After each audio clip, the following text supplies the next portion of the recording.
సంగతులను ఒక్క నిమిషం ఆగమ్మ. మనము వినిన సంగతులను, ఏ సంగతులు విన్నాం మనము? ఎవరి సంగతి విన్నాము చెప్పరేంది? దేవుని గూర్చిన సంగతులు మనం ఇక్కడ వింటూ ఉన్నాము. అవునన్న వారు ఒకసారి గట్టిగా వెళ్ళి చెప్పండి. ఇక్కడ నా గురించి చెప్పట్లేదు, మీ గురించి చెప్పట్లేదు, లేకపోతే వేరెవరి గురించి చెప్పట్లేదు, దేవుని గురించి ఇక్కడ చెప్తా ఉన్నాం. మనం ఎలా ఉండాలో, ఎలా బ్రతకాలో, ఎలా జీవించాలో, భక్తులు ఎంతమంది ఏ విధంగా జీవించారో, ఎలాగైతే జీవించారో వాళ్ళ గురించి చెప్పడం జరుగుతుంది ఇక్కడ. దేవునికి మహిమ కలుగును గాక. కాబట్టి మనము వినిన సంగతులు, ఏ సంగతులు అంట? వినిన సంగతులు విడిచిపెట్టి కొట్టుకొని పోకుండానట్లు. ఏం చేయకున్నట్లు? విడిచిపెడితే ఏమైపోతాము? కొట్టుకుపోతాం. చెప్పండి ఒకసారి. ఏ విడిచిపెడితే? ఏ సంగతులు? దేవుని సంగతులు, వినిన సంగతులు. దేవుని ఒక వాక్యాన్ని విడిచిపెడితే కొట్టుకుపోతాం. ఏది కొట్టుకుపోతుంది? గింజలా పొట్ట? మీరు మాట్లాడాలి అందరూ. పొట్టు కొట్టుకుపోతుంది, గింజలు గాలి సట్లా కింద పడిపోతుంది కానీ కొట్టుకుపోదు. సో దేవుని వాక్యం మనలో లేకపోతే, దేవుని సంగతులు విన్నాం కదా, విన్న సంగతులు మన హృదయంలో లేకపోతే మనం కూడా ఏమైపోతామంటే కొట్టుకుపోతాం. చెప్పండి, ఏమైపోతాము? చెప్పండి గట్టిగా. కొట్టుకుపోవడం అంటే సమస్య రాగానే, ఇబ్బంది రాగానే, గట్టి చెప్పాలి అందరూ. కాలి పూర్తి చేయాలి. చిన్న బలహీనత రాగానే, అనారోగ్యం రాగానే. మీకు తెలుసా, మొన్న ఒక దైవజనుడు చచ్చిపోయాడండి. అద్భుతమైన దైవజనుడు, ప్రకాష్ గంటేల అని. మంచి సేవకుడు. రెండు చేతులు పైకి గట్టిగా స్తోత్రం చెప్పి ఒకసారి గట్టిగా. లైన్ చేంజ్ చేయండి. అక్కడ నువ్వు ఇటు రా తల్లి, మీరు ఇటు రండి. ఎవరు పిల్లలు అక్కడ ఆడుకుంటారు కదా, లైన్ చేంజ్ చేయండి. నువ్వు లేచి ఇక్కడ కూర్చోను. ఇటు సైడ్ రా మొత్తము. సిస్టర్స్ పక్కకి రా. Very good. ఇప్పుడు ఏం టెన్షన్ ఉండదు. గట్టిగా చెప్పండి ఒకసారి. తెలుసా మీకు ఎంతమంది తెలుసు? ప్రకాష్ గంట చనిపోయాడు కదా, నేను స్టేటస్ పెట్టాను, మీరు కూడా పెట్టారు, గ్రూప్ లో కూడా పంపించిన, నేను చాలా మంది చూశారు కూడా. మంచి దైవజనుడు. ఆయనకు 25 ఏళ్ళ వయసు ఉన్నప్పుడు కిడ్నీ సమస్య వచ్చిందంట. ఆయన కిడ్నీ సమస్య చేత బాధపడ్డాడంట. సో ఆ కిడ్నీ సమస్యలు బాధపడుతూ ఏనాడు కూడా ఇట్లా ప్రార్థన చేయలేదంట, ప్రభువా నాకు ఉన్న ఈ కిడ్నీ సమస్య నుండి నన్ను విడిపించు ప్రభువా, స్వస్థపరచు ప్రభువా అని ఏ రోజు కూడా ప్రార్థన చేయలేడంట. విచిత్రంగా ఉంది కదా, ఉందా లేదా విచిత్రంగా? ఏ రోజు కూడా ప్రభువా నాకున్న ఈ కిడ్నీ సమస్య నుంచి విడిపించండి ప్రభువా అని ప్రార్థించలేదంట. ప్రభువా నీ చిత్తం అయితే నువ్వు తీసేస్తావు, నువ్వు అది తీయకపోయినా నేను బ్రతికినంత కాలం నీ సేవ చేస్తా ప్రభువా అని తీర్మానం తీసుకుంటా. ఏముంది చెప్పండి? వాక్యం ఉంది, వినిన సంగతులున్నాయి కాబట్టి కొట్టుకొని పోలేదు. పాస్టర్ గారు మరి ఎన్ని సంవత్సరాల కిడ్నీ సమస్య చేత బాధపడ్డాడని మీరు నాకు అడిగితే నేను ఇచ్చే సమాధానం ఏమిటని చెప్పిన మాట, 25 ఏళ్ళు బాధపడ్డాడట సమస్య చేత. ఎన్నేళ్ళు? అర్థమవుతుందా? 25 ఏళ్ళు. ఆయన అంటాడు, నేను నా కిడ్నీ ప్రాబ్లంకి, మా సమస్యకు సిల్వర్ జూబ్లీ చేసుకుంటున్నాను, సిల్వర్ జూబ్లీ ఫెస్టివల్ చేసుకుంటున్నాను అని చెప్పాడు ఆయన. సిల్వర్ జూబ్లీ అంటే 25 సంవత్సరాలు పూర్తి చేసుకున్న సందర్భంగా కొంతమంది మ్యారేజ్ చేసుకుంటారు, ఇంకొంతమంది వాళ్ళ యొక్క ఏమంటారు డ్యూటీకి సంబంధించింది కాబట్టి అలా చేసుకుంటారు అనమాట, ఫంక్షన్లు చేసుకుంటూ ఉంటారు. ఈయన 25 ఏళ్ళుగా కిడ్నీ సమస్య చేత బాధపడుతూ ఏనాడు కూడా, చెప్పండి, ఏనాడు కూడా సువార్త ఆపలేదు, ప్రార్థన ఆపలేదు, వాక్యాన్ని బోధించడం ఆపలేదు, దేవుని గురించి ప్రకటించడం ఆపలేదు. కష్టమైన, నష్టమైన, ఇరుకైన, ఇబ్బంది అయినా ఆ సమస్య చేత బాధపడుతూ అలాగే దేవుని సేవ చేశాడు. దేవునికి మహిమ కలుగును గాక. అవును, నిజంగా నేను అంటాను, అన్ని ఉన్నప్పుడు భక్తి ఎవరైనా చేస్తారు. అన్ని పోయిన తర్వాత ప్రతికూల పరిస్థితుల్లో కూడా, అనారోగ్య పరిస్థితుల్లో కూడా భక్తి చేయడమే గొప్ప, దేవుణ్ణి ఆరాధించడమే గొప్ప. దేవుని మందిరానికి వెళ్ళడానికి నాకు మంచి వాహనం దొరికింది, అందుకే నేను మందిరానికి వస్తున్నాను, దాంట్లో గొప్పేమి లేదు. ఈరోజు నేను ఒక వీడియో చూసినాను, పెద్దయ్య గారు స్టేటస్ పెట్టాడు. ఆ వీడియో చాలా మంది పెడుతున్నారు. 100 సంవత్సరాల బామ్మనంట, 100 సంవత్సరాల ముసలామె సేవకునికి ఫోన్ చేసిందంట ఆదివారం, పాస్టర్ గారు నేను మందిరంకి రావాలనుకుంటున్నానండి, నన్ను వచ్చి తొలగపోండి అంటే, అప్పుడు సేవకుడు అన్నాడంట, వద్దులే బామ్మ, వృద్ధురాలివి, 100 ఏళ్ళు ఉన్నాయి నీకు, ఏడొస్తాయి, వర్షంలో భయంకరమైన వర్షం పడుతుంది, వద్దులే బామ్మ ఇంటికానే ఉండు అని అన్నాడంట. అప్పుడు ఆమె ఏందంట, నా దేవుని మందిరంలో చేరి నిన్ను దేవుణ్ణి ఆరాధించాలి, నాకు ఆశ ఉంది, రా కొడుకని వచ్చినందుకు పో పాస్టర్ అంటే, అప్పుడు ఆయన వెళ్ళి వర్షంలోనే వెళ్ళాడు, వర్షంలోనే ఆమెను మందిరం తీసుకొచ్చాడు. వర్షం తగ్గిన తర్వాత ఇంటికి పంపిద్దామంటే వర్షమే తగ్గట్లేదంట. అయినా మేము మరలా వర్షంలోనే ఆమెను మళ్ళీ ఇంటికి పంపించాడు సేవకుడు. ఎన్నేళ్ళ వయసు? నిజానికి చెప్పనా, సాకులు చెప్పొచ్చు, అయ్యో వర్షం పడ్డది అందుకే మందిరానికి రాలేదు, నాకు ఆరోగ్యం సహకరించలేదు, నేను ముసల్దాన్ని, నేను ఎట్లొస్తూ అంత దూరము అనే మాట పలుకొచ్చు. కానీ అంటే దేవుణ్ణి ఆరాధించాలన్న ఆశ ఉంటే ఎన్ని ఆటంకాలు ఉన్నా, ఎన్ని వ్యాధులు వచ్చినా, ఎన్ని సమస్యలు వచ్చినా, ఎన్ని ఇరుకులు వచ్చినా, ఇబ్బందులు వచ్చినా దేవుని దగ్గరికి మనం రాకుండగా ఏది మనల్ని ఆపలేదు. గట్టిగా చప్పట్లు కొట్టి ప్రభుని కనపడతాం. హల్లెలూయా. దేవునికి మహిమ కలుగును గాక, దేవునికి స్తుతి కలుగును గాక.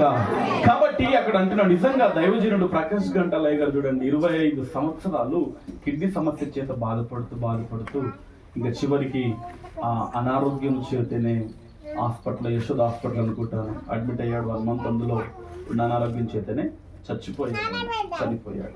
గొప్ప దైవజనుడు. తనతో నేను 2010వ సంవత్సరంలో 11 సంవత్సరం అనుకుంటాను, నేను సంగారెడ్డిలో మందిరంలో తను ఏర్పాటు చేసిన వెరిటాస్ అనేది ఒక బైబిల్ క్లాస్ సంబంధించింది. ఆ సబ్జెక్టు, ఆ పేరు మీద ఆయన బైబిల్ క్లాసులు బోధించడం జరిగింది.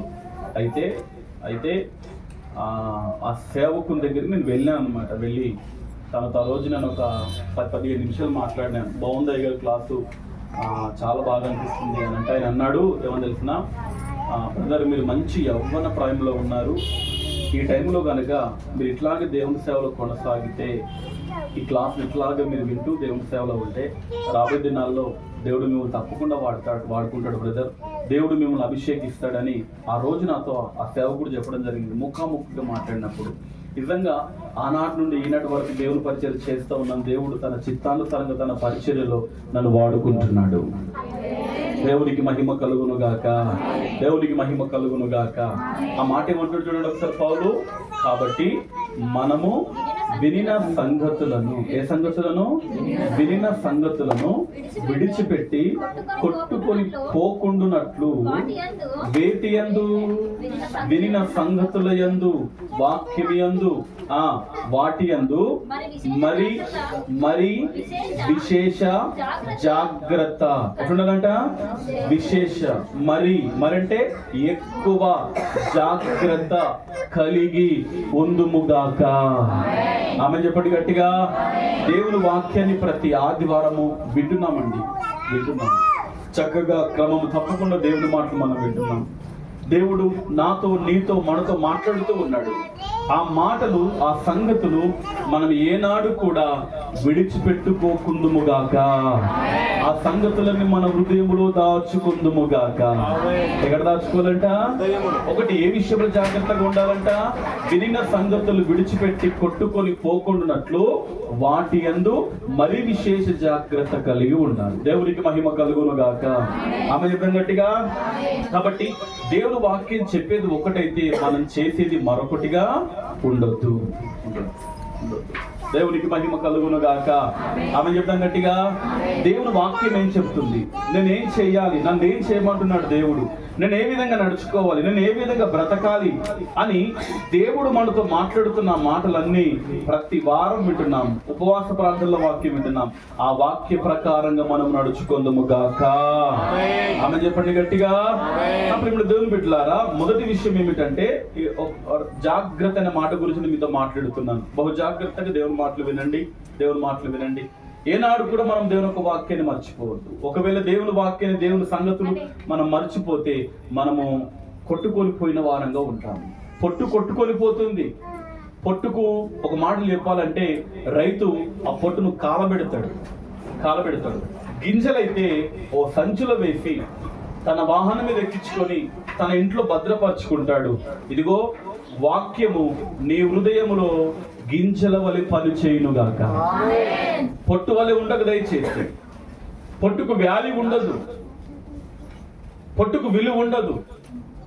అది మరలా భూమిలో వేస్తే అది అట్లాగే పాడైపోతుంది, కానీ అది తిరిగి విత్తనాన్ని ఇవ్వదు, తిరిగి అది ఫలించదు.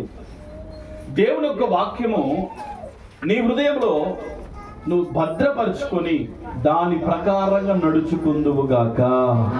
మొదటి జాగ్రత్త ఏమిటి?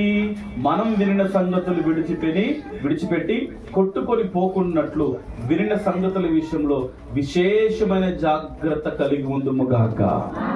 ఆమె చెప్పండి గట్టిగా. అవి పైకెత్తండి. ఒకసారి ఈ మాటలు వినండి. ఒక చిన్న సాక్ష్యం చెప్తాను నా గురించి. తల పైకి ఇంటి వైపు వినండి ఒకసారి. నేను సదాశివపేటలో ఆ మందిరానికి కొత్తగా వెళ్తున్నాను. ఆ దినాల్లో దేవుని సేవకులు ప్రవీణయ్య గారు 2 రోజులు 3 రోజులు మీటింగ్స్ పెట్టారు సదాశివపేటలో. మీటింగ్స్కు నేను వెళ్ళాను. అక్కడ ఇస్నాపూర్లో ఒక సేవకుడు ఉంటాడు, ప్రకాష్ అయ్య గారు అని. చిట్కుల్లో సేవ చేస్తాడు ఆయన. ఆ దైవజనుడు వాక్యాన్ని అందించడానికి వచ్చాడు. అద్భుతంగా మీటింగ్ జరిగినాయి. ఇక ఎవరి దారిన వారు వెళ్ళాము. దాదాపుగా 2010-11 సంవత్సరం మాట చెప్తున్నాను. ఎప్పటి మాట? 2010-11. ఎన్ని సంవత్సరాలు కావచ్చు ఇప్పటికి?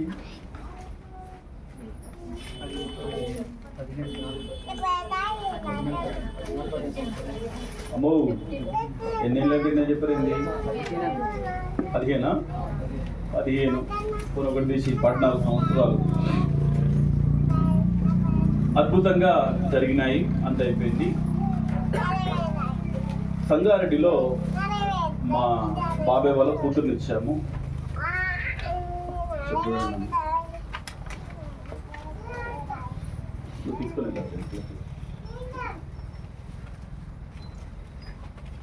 దేవునికి మహిమ కలుగును గాక. ఆమె చూద్దాం అందరము. 2 చేతుల పైకి చెప్దాం గట్టిగా, హల్లెలూయా. దేవునికి మహిమ కలుగును గాక. చూడండి నా ప్రేమ దేవుని బిడ్డలారా, సంగారెడ్డిలో మా చెల్లి వాళ్ళ కుమారుడు నాకు అల్లుడు అవుతాడు. ఆ బాబు బర్త్డే అయింది. నేను కూడా వెళ్ళాను. నాతో పాటు వచ్చారు సహోదరులు. క్రాంతి వచ్చాడు, ఆయన కూడా వచ్చాడు. ఆ రోజు చిన్న ఫంక్షన్ హాల్లో బర్త్డే కార్యక్రమం జరిగింది. అద్భుతంగా జరిగింది. అక్కడ వాక్యాన్ని అందించడానికి ఆ చిట్కుల నుంచి ప్రకాష్ అయ్య గారు వచ్చారనమాట. వాక్యం మనం చెప్పిన తర్వాత తమతో నేను మాట్లాడుతూ ఉన్నాను. సో నా గురించి నేను పరిచయం చేసుకొని, పాస్టర్ గారు మీరు 2010-11 సంవత్సరంలో, నాకు అంత బాగా గుర్తులేదు, ఈ 2 సంవత్సరంలోనే సదాశివపేటలో ప్రవీణయ్య గారి దగ్గరికి వచ్చారు. మీరు అక్కడ మీటింగ్లో వాక్యం చెప్పారు పాస్టర్ గారు అని. ఆ మాట నేను ఏ వాక్యం చెప్పాడో ఆ వాక్యం నేను గుర్తు చేశాను. అందరు ఇక్కడ చూడండి ఒకసారి. వాక్యాన్ని చెప్పాలందరూ. ఆ వాక్యాన్ని నేను గుర్తు, ఈ వాక్యం చెప్పిరాయి గారు, ఈ వాక్యం చెప్పిరాయి గారు అని అది చెప్తూ ఉంటే ఆయన మొట్టమొదటిగా పరిచయం అయిపోయాడు. ఇటు చూడండి అమ్మ, ఏమైపోయాడు? పరిచయం అయిపోయి అంత దూరంలో ఉన్న వాళ్ళ భార్యను పిలిచి ఇట్లా తొందరగానే పిలిచి ఆమె పరుగుతుకుని వచ్చేసరికల్లా ఆమెతో అంటున్నాడు, నేను 14-15 సంవత్సరాల కిందట వాక్యాన్ని సదాశివపేటలో ప్రవీణ్ బ్రదర్ దగ్గర చెప్పిన వాక్యాన్ని ఈ బ్రదర్ నాకు మళ్ళీ గుర్తు చేస్తూ ఉన్నాడు. ఆనాడు చెప్పిన వర్తమానం ఈ రోజు వరకు ఆయనలో ఆ మాట, ఆ వాక్యం ఉందంటే నాకు ఆశ్చర్యం అనిపిస్తుందని తన భార్యకి నన్ను పరిచయం చేస్తూ ఉన్నాడు, మాట్లాడుతూ ఉంది. ఆయన అంటాడు, సూపర్ బ్రదర్, వండర్ఫుల్. 14 సంవత్సరాల కిందట ఏ వాక్యం నేను చెప్పానో నువ్వు గుర్తుంచుకున్నావు అంటే నాకు ఇప్పటిదాకా నమ్మశక్యం కాకొచ్చింది. ఏ వాక్యం చెప్పాడో కూడా పూసకొచ్చినట్టుగా ఒక్కొక్కటి చెప్తా ఉంటే ఆయన షాక్ అయిపోయాడు. ఇప్పుడు ఆ బర్త్డేలో వాక్యం అందించిన దానికంటే ఎక్కువగా ఆనందము నేను చెప్పిన ఈ మాటలను బట్టి అతడు సంతోషించాడు. దేవునికి మహిమ కలుగును గాక. నీకు అర్థమవుతుంది విషయాలు? ఎంతమందికి ఆవిడ చేతలు ఒకసారి పాస్టర్ నాకు అర్థమవుతుంది అన్న ఒకసారి. ఆయన ఆశ్చర్యపోయాడు, సంతోషిస్తున్నాడు, ఆనందిస్తూ ఉన్నాడు. ఎస్, నిజంగా నేను చెప్పిన మాటలు వ్యర్థంగా పోలేదు. బ్రదరు ఇప్పుడు వరదా గుర్తుంచుకున్నాడట, ఆ వాక్యం గుర్తుంచుకున్నాడు. ఎంత సంతోషం, ఎంత ఆనందం అని ఆయన సంతోషిస్తూ ఉన్నాడు. ఒక మాట చెప్పాలంటే అక్కడ చికెన్ బిర్యానీ తిన్న దానికంటే ఎక్కువ ఆనందం, అంతమందిలో వాక్యాన్ని బోధించిన దానికంటే ఎక్కువ ఆనందం. 14 సంవత్సరాల కిందట ఆయన ఏ వర్తమానం చెప్పాడు, ఆ వర్తమానం చెప్తూ ఉంటే ఆయన ఆశ్చర్యపోయాడు. ఇప్పుడు చెప్పండి నా ప్రియుని దేవుని బిడ్డలారా, వినిన సంగతులు ఏం కావాలంట, విడిచిపెట్టి కొట్టుకొని పోకున్నట్లుగా మనం వినిన సంగతుల విషయంలో విశేషమైన జాగ్రత్త కలిగి ఉందుముగాక. పక్కకు చెప్పండి, ఆరోగ్య విషయంలో జాగ్రత్త కలిగి ఉంటున్నావు, పిల్లల విషయంలో జాగ్రత్త కలిగి ఉంటున్నావు, పొలం విషయంలో జాగ్రత్త కలిగి ఉంటున్నావు. కొంతమంది పత్తి చేనులో చిన్నపిల్లగా చూసుకుంటారు, ఆకు మలిపి లేపి దించి, కాయ లేపి దించి, దానికి ముక్క ఏమైంది, దానికి పురుగు తలిగిందా, దానికి తేను తలిగిందా, దానికి ఎంత జాగ్రత్తనో పత్తిని పెంచనీకే. పొలాన్ని అయితే కొంతమంది ఇది నల్లగైతుందా, ఎర్రగైతుందా, వాడిపోతుందా, దాన్ని ఆకు ముదురుకపోతుందా, ఎంత జాగ్రత్తగా చూసుకుంటారో. పొలాన్ని జాగ్రత్త చూసుకుంటున్నావు, ఇంకా పత్తి చేను జాగ్రత్త చూసుకుంటున్నావు, ఒంటి మీద ఉన్న వస్త్రాలను కూడా జాగ్రత్త చూసుకుంటున్నావు, నీ ఫేస్ని జాగ్రత్త చూసుకుంటున్నావు, నీ పిల్లల్ని జాగ్రత్త చూసుకుంటున్నావు, నీ కుటుంబాన్ని జాగ్రత్త చూసుకుంటున్నావు. నేనున్న ఇల్లు కిరాయిని కూడా, నేను నా ఇంటిని కూడా జాగ్రత్త చూసుకుంటున్నా. మీద పెంకలు పోతే అన్ని గంటలు పెంకలు పెట్టించినా, కూనలు పోతే కూనలు పెట్టించినా. సో జాగ్రత్తగా, ఇవన్నీ మంచిదే మంచిదే మంచిదే. ఇల్లుని జాగ్రత్త చూసుకోవాలి, ఒంటిని జాగ్రత్త చూసుకోవాలి. ప్రతిరోజు స్నానం చేయకపోతే దురదలేస్తుంది, నువ్వు గోపితే పుండ్లు అవుతాయి, సో నీ దేహం అంతా పాడైపోతుంది. ప్రతిరోజు నీ ఇల్లు జాగ్రత్త ఉంచుకోవాలి, నీ పిల్లలు జాగ్రత్త చూసుకోవాలి, నీ పంట పొలం జాగ్రత్త చూసుకోవాలి. ఇవన్నీ మంచిదే, ఇవన్నీ మంచిదే. ఇవి కనుక నువ్వు దేవుణ్ణి ఆరాధిస్తూ నువ్వు చేయకపోతే, ఇవన్నీ జాగ్రత్త చూసుకోకపోతే, ఈమెకు బాధ్యత లేదు అంటారు, ఈయనకు బాధ్యత లేదు అంటారు, పని మీద చింత లేదు అని అంటారు. నిన్ను బట్టి ఇదిగో చెడ్డ పేరు వచ్చే అవకాశం ఉంది దేవునికి, నీకు, నీ కుటుంబానికి. ఈ విషయాలు జాగ్రత్త కలిగి ఉంటున్నావు, కానీ వినిన సంగతుల విషయంలో మరీ విశేషమైన జాగ్రత్త కలిగి ఉంటున్నామా? ఆలోచన చేయండి ఒకసారి. వాక్యాన్ని వింటున్నావు, ఆదివారం ఆరాధనకు వస్తున్నావు, వాక్యం వింటున్నావు, వాక్యాన్ని విని ఇంటికి వెళ్ళిపోతున్నావు. ఇంటికి వెళ్ళిపోయిన తర్వాత నీవు చేయాల్సిన పనులు మళ్ళీ నువ్వే చేస్తూ ఉన్నావు. నీకు ఇష్టానుసారమైన జీవితాన్ని మరలా నువ్వు జీవిస్తూనే ఉన్నావు. వాక్యానికి ఇంతంత విలువ కూడా ఇవ్వట్లేదేమో. బహు జాగ్రత్తగా. దేవునికి మహిమ కలుగును గాక. చెప్పండి గట్టిగా హల్లెలూయా. 1వ కీర్తన 1వ వచనంలో ఏముంది? దుష్టుల ఆలోచన చొప్పున, చెప్పాలి గట్టిగా, ఎవరి వైపులో పనిచేయదు. గట్టి చెప్పున్నానా? దుష్టుల ఆలోచన చెప్పున, పాపుల మార్గమున, అపహాసకులు కూర్చుంటూ చోటన. ఇవి చేయొద్దంటున్నాడు కదా మరి బైబిల్లో. ఇలా కూడా ఉండదు కదా బైబిల్లో. దుష్టుల ఆలోచన చెప్పుడు ఎందుకు నడుస్తున్నావు నీవు? పాపులు నడిచే మార్గమున నువ్వు ఎందుకు నిలుస్తున్నావు? అపహాస్యకులు కూర్చుండే చోటున నువ్వెందుకు కూర్చుంటున్నావు? నువ్వెందుకు వారితో స్నేహం చేస్తూ ఉన్నావు? నువ్వెందుకు వారితో తిరుగుతూ ఉన్నావు, ప్రయాణం చేస్తూ ఉన్నావు? దేవునికి మహిమ కలుగును గాక. ఆమె చెప్పండి గట్టిగా. చూడప్పుడు దేవుని బిడ్డలారా, వాక్యం ఇలా చెబుతూ ఉంది. ఈ ప్రసంగాలు మనం విన్నాము, వాక్యాన్ని విన్నాం. వినిన సంగతులు దయచేసి నీ హృదయంలో నువ్వు ఉంచుకుందువు గాక, నీ హృదయంలో భద్రపరుచుకుందువు గాక. వినిన సంగతులు విడిచిపెట్టి కొట్టుకొని పోవద్దు. నీ విన్న సంగతుల విషయంలో మరీ విశేషమైన జాగ్రత్త కలిగి. దేవునికి మహిమ కలుగును గాక. ఆమె చెప్పండి గట్టిగా. కొంతమంది విన్నట్టు వింటారు కానీ మర్చిపోతారు. పక్కకు చెప్పండి ఒకసారి. ఏదైనా మర్చిపోగానే వాక్యాన్ని మర్చిపో. దేన్ని మర్చిపోద్దు? ఏదైనా విడిచిపెట్టుకో, కానీ వాక్యాన్ని విడిచిపెట్టు. దేవునికి మహిమ కలుగును గాక. ఆమె చెప్పండి గట్టిగా. ఒక మాట చెప్తాను నేను, మాట చెప్తాను ఒకసారి. మంగమూరు దేవదాసయ్య గారు అని ఒక సేవకుడు ఉంటాడు. అమ్మా ఇటు చూడండి ఒకసారి. దేవదాసయ్య గారు అని బైబిల్ విషయాన్ని స్థాపించాడు. అమ్మ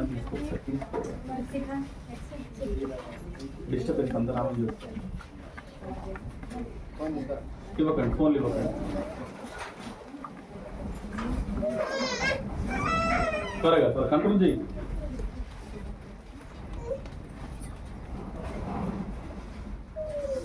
స్తోత్రం గట్టిగా 2 చేతులు పైకెత్తి, 2 చేతులు పైకెత్తి. ఆయన మంచి యవ్వన ప్రాయంలో దేవుని సేవకు సమర్పించుకున్నారు. సో ఆ విధంగా దేవుని సేవ చేస్తూ ఉన్నారు, దేవుని పరిచయం జరుగుతూ ఉంది. ఒక సంస్థలో పనిచేశాడు. ఎక్కడ పనిచేశాడు? ఆ బాబుని కూడా తీసుకోండి త్వరగా. సంస్థలో పనిచేశాడు. సంస్థలో పనిచేస్తే ఆయన అంట, వృద్ధాప్యం వచ్చింది నీకు, ముసలుడు అయినావు, అమ్మో ఇది చూడండి ఇక్కడ వచ్చి, అమ్మ ఇచ్చేసి ఆయన దగ్గర రావట్లేదు. ఎవరి పిల్లలు మా దగ్గర ఉన్నాను నేను. ఒక సంస్థలో పనిచేస్తూ ఉంటే వృద్ధాప్యం వచ్చిందని బయటికి వెళ్ళగొట్టారు. వింటున్నారా? బయటికి వెళ్ళగొట్టారు. కొబ్బరి చెట్టు ఉందంట వాళ్ళ దగ్గర. ఆ కొబ్బరి చెట్టును పట్టుకొని భయంకరంగా ఏడ్చాడు. ఎందుకు ప్రభు నా బ్రతుకు, నేను సంస్థలు పనిచేస్తున్నాను, నిర్దాక్షిణ్యంతో బయటికి వెళ్ళగొట్టేసి ప్రభు అని ఏడుస్తూ ఉంటే దేవుడు అన్నాడంట, ఎందుకు ఏడుస్తూ ఉన్నావు? ఇటు చూడండి ఒకసారి అని ఒక పెద్ద మంచి దర్శనం దేవుడు ఇచ్చాడు. దర్శనం ఇచ్చి ఆ దర్శనం నుంచి దేవుడు మాట్లాడుతుంట, ఇదిగో నీవు ఒక సంస్థను స్థాపించు, అదే బైబుల్ మిషన్ అని ఒక సంస్థను స్థాపించు అని దేవుడు చెప్పాడంట. ముసలితనములో బైబుల్ పట్టుకొని బైబుల్ మిషన్ అనే సంస్థను స్థాపించాడు. ఈ రోజుకి ఆ సంఘాన్ని, ఆ సంస్థని దేవుడు అద్భుతంగా ఆశీర్వదించి ముందుకు తీసుకెళ్తా ఉన్నాడు. సోదరు చెప్పండి గట్టిగా, హల్లెలూయా. గుత్తి, అనంతపురం డిస్ట్రిక్ట్ గుత్తి బైబిల్ మిషన్ అక్కడ ఉంది. అక్కడ స్థాపించబడ్డది. ఇంకా చాలా బ్రాంచ్లు ఉన్నాయి. అక్కడ మందిరాన్ని అక్కడ దైవజనులు నిర్మించారు. అద్భుతమైన మందిరం కట్టబడింది. విచిత్రం చెప్పిన గిన్నీస్ బుక్లు ఎక్కిందంట ఆ మందిరం. గిన్నీస్ బుక్ వరల్డ్లో, ప్రపంచంలోనే చాలా పెద్ద మందిరం అని పై అధికారులు సెంట్రల్ గవర్నమెంట్ నుంచి వచ్చి ఆ మందిరం చాలా పెద్దదని వాళ్ళకు సర్టిఫికెట్ కూడా ఇచ్చేళ్ళారంట. ఆ రోజున వృద్ధాప్యంలో బైబిల్ పట్టుకొని, బైబిల్ అంటే ఏంది?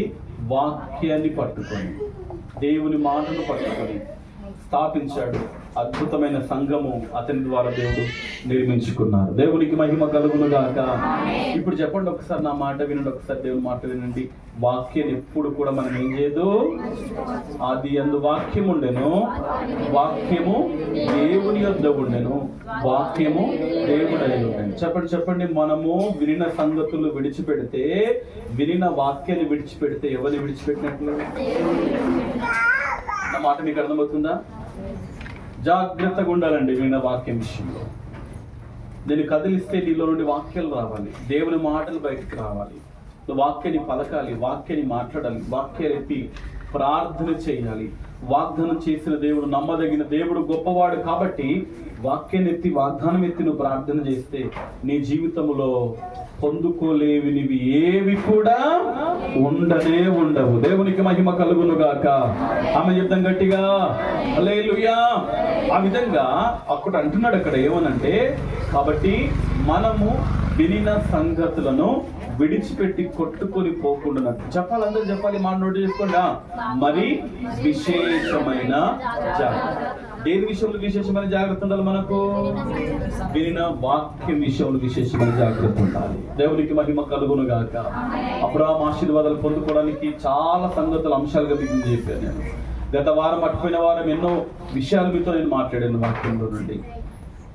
ఇలాగున దేవుని యొక్క వాక్యం నేను బోధించినా, మరో సేవకుడు బోధించిన, మీటింగ్లలో ఏ సేవకుడు వాక్యాన్ని బోధించినా, దేవుని యొక్క వాక్యాన్ని మనం మరిచిపోకుండా మనం విన్న వాక్య విషయంలో జాగ్రత్త కలిగి ఉందుముగాక. ఆమె చెప్పండి గట్టిగా.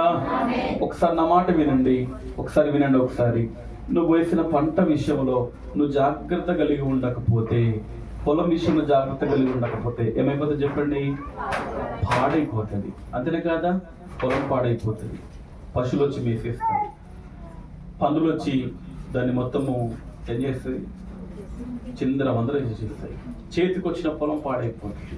నువ్వు జాగ్రత్త కలిగి ఉండకపోతే పొలం విషయం. అదేవిధంగా నీ ఆత్మీయత విషయంలో, నీ వాక్యం విషయంలో, దేవుని యొక్క వాక్యం విషయంలో నువ్వు జాగ్రత్త కలిగి ఉండకపోతే నువ్వు కూడా చెప్పండి పాడైపోయే అవకాశం ఉంది. పాడైపోయే అవకాశం ఉంది. విరిన సంగతులు విడిచిపెట్టి కొట్టుకొని పోకుండా విరిన సంగతుల విషయంలో విశేషమైన జాగ్రత్త కలిగి ఉందము గాక. ఆమె చెప్పండి గట్టిగా, పక్కన చెప్పండి ఈ మాట.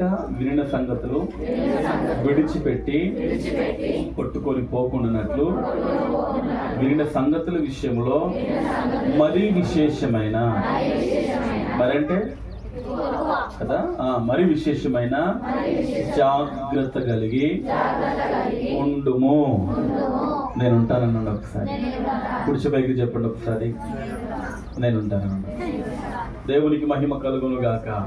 ఆమె చెప్తాం గట్టిగా. ఒకటి, వాక్య విషయంలో జాగ్రత్త కలిగి ఉండాలి.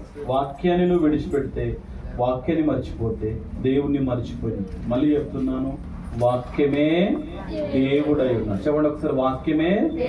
ఈ వాక్యాన్ని మనం మర్చిపోతాం. దేవునికి మహిమ కలుగును గాక. గత వారం రోజున, అటు వారం రోజున అద్భుతంగా దేవుడు ప్రవక్తల విషయాలు మాట్లాడు. అద్భుతమైన మాటలు దేవుడు మనకు అందించాడు. యోనా ఉంది ఓడలో, పౌలుంది కూడా ఓడలోనే. కానీ యోనాను బట్టి వారికి నష్టం వచ్చింది, పౌలుని బట్టి వారికి లాభము కలిగింది. వారి ప్రాణాలు రక్షింపబడ్డాయి ఒక్క వ్యక్తిని బట్టి. అని యోనాను బట్టి వారి సమస్తాన్ని కోల్పోయారు. సంఘం అనే ఓడలో నీవు ఉన్నావు.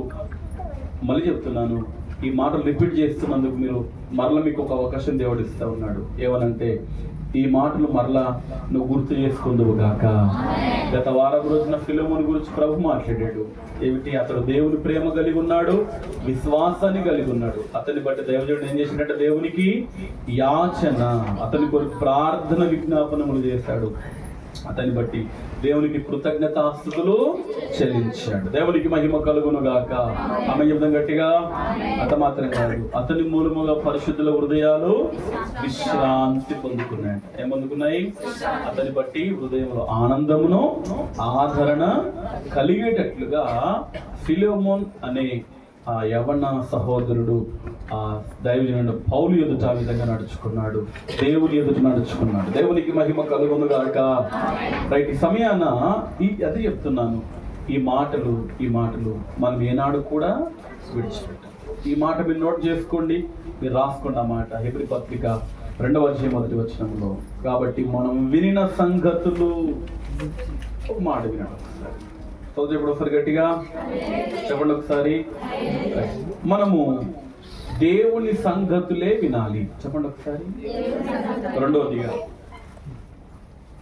మనకు ప్రయోజనకరమైన సంగతులే మనము వినాలి. మీకు అర్థమవుతుంది విషయాలు?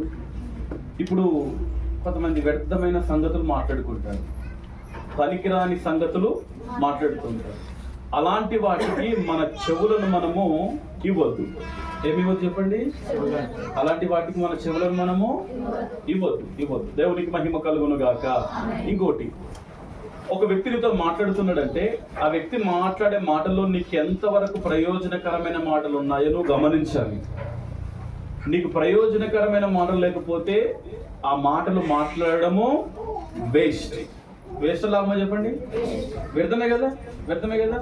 సో ఆ వ్యక్తి మాట్లాడుతున్నప్పుడు, లేకపోతే నువ్వు ఇంకొక వ్యక్తితో మాట్లాడుతున్నప్పుడు ఆ వ్యక్తికి ప్రయోజనకరమైన మాటలే, ఆ వ్యక్తికి లాభాన్ని కలిగించే మాటలే నీ నోటెంట నువ్వు మాట్లాడాలి. దేవునికి మహిమ కలుగును గాక. ఆ వ్యక్తిని బలహీనపరిచే మాటలు కానీ, ఆ వ్యక్తిని భయపెట్టే మాటలు కానీ, ఆ వ్యక్తిని బలహీనపరిచే మాటలు కానీ, ఆ వ్యక్తి ప్రభువులో నుండి తొలగిపోయే మాటలు కానీ మన నోటెంట ఎప్పుడు కూడా మనము మాట్లాడొద్దు. దేవునికి మహిమ కలుగును గాక.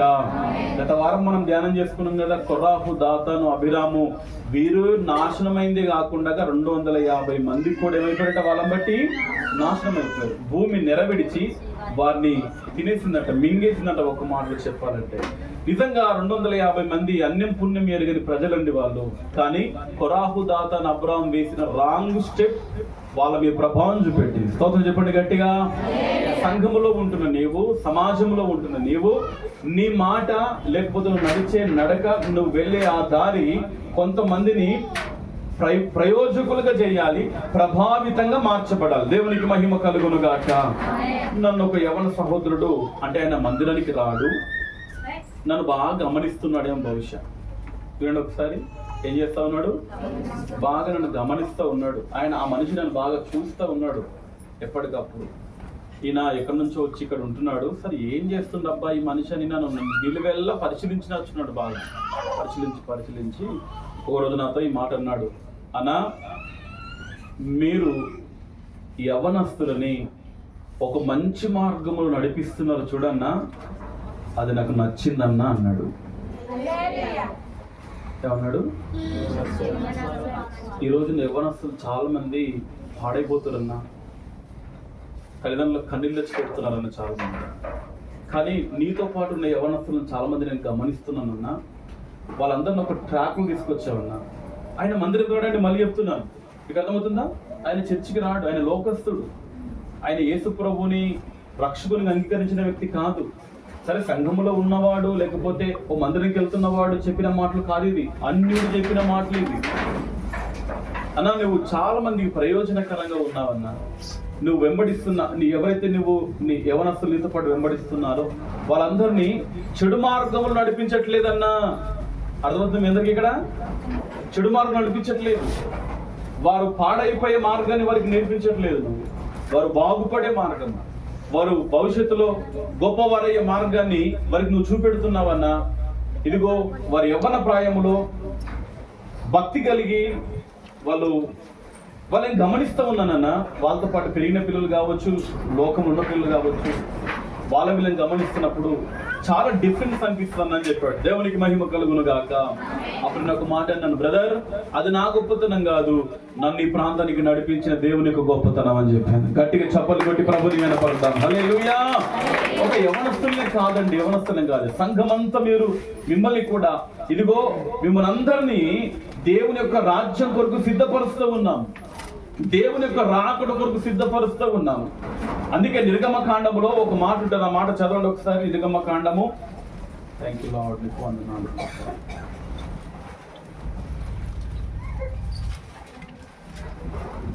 3వ అధ్యాయము మొదటి వచనం.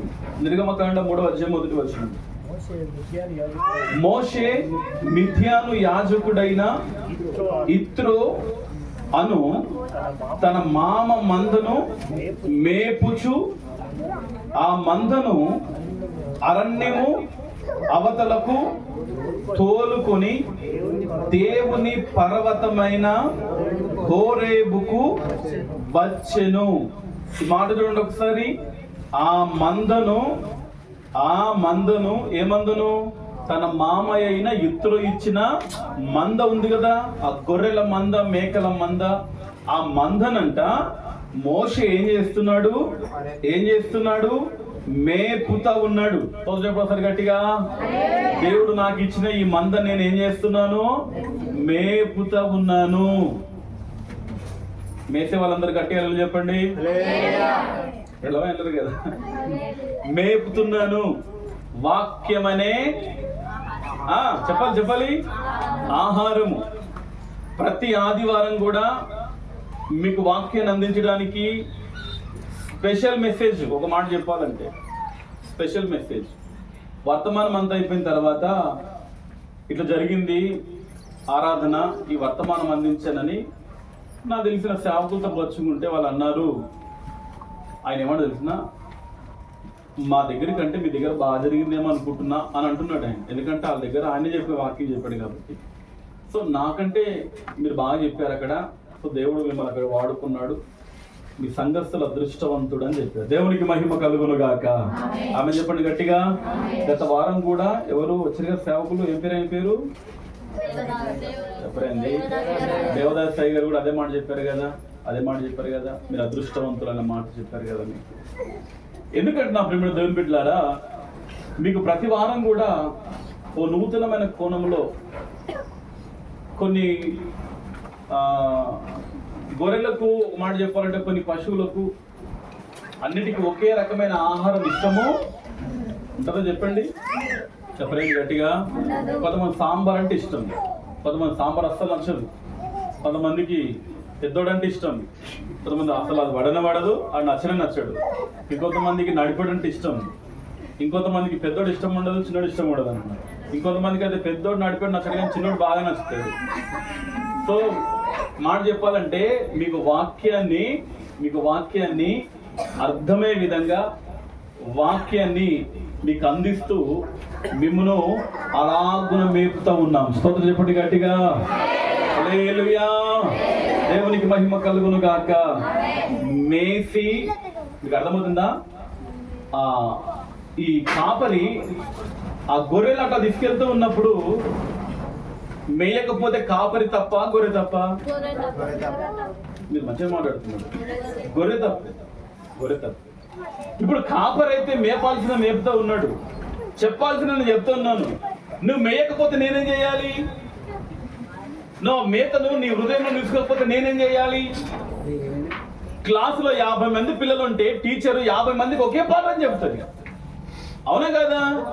50 మందికి ఒకటే పాఠం చెప్తుంది, ఒకే లెసన్ చెప్తా ఉంది. అందరు ఎగ్జామ్ రాశారు, అందులో కొంతమంది ఫెయిల్ అయ్యారు. టీచర్ ప్రాబ్లమా వాడి ప్రాబ్లమా? సంఘానికి అందరూ వస్తున్నారు, కొన్ని గ్రామాల నుంచి వస్తున్నారు, వాక్యాన్ని వింటున్నారు. విని ఆ వాక్య ప్రకారంగా జీవించి వారు దేవుని ద్వారా ఆశీర్వాదాన్ని పొందుకుంటున్నారు, అభివృద్ధి చెందుతున్నారు. కానీ కొంతమంది అక్కడే ఉండిపోతున్నారు. కారణం చెప్పనా? వారు వాక్యం అనే మేతను మెయ్యడం లేదు సరిగ్గా. వస్తున్నారు, వాక్యం వింటున్నారు, దుంపేసుకొని వెళ్ళిపోతూ ఉన్నారు.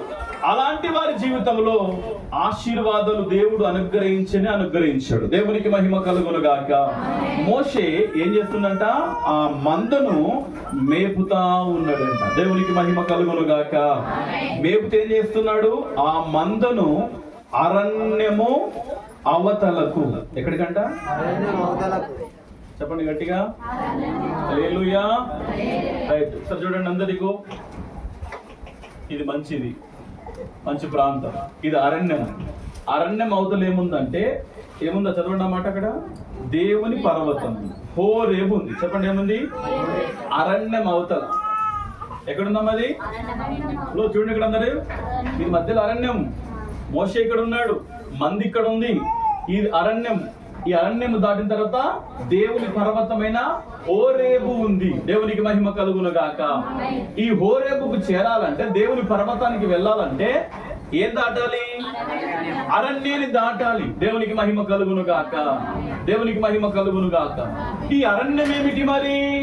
నా వైపు చూడండి ఒకసారి గట్టిగా, అందరూ చెప్పండి ఒకసారి, చెప్పండి గట్టిగా. హల్లెలూయా. పాపము అనే అరణ్యం, శాపము అనే అరణ్యం, బలహీనతలు అనే అరణ్యం, ఇరుకులు, ఇబ్బందులు, కష్టాలు, వేదనలు, ఇవన్నీ అరణ్యానికి సాదృశ్యంగా ఉన్నాయి. నీకున్న పోరాటాలు, నీకున్న బంధకాలు.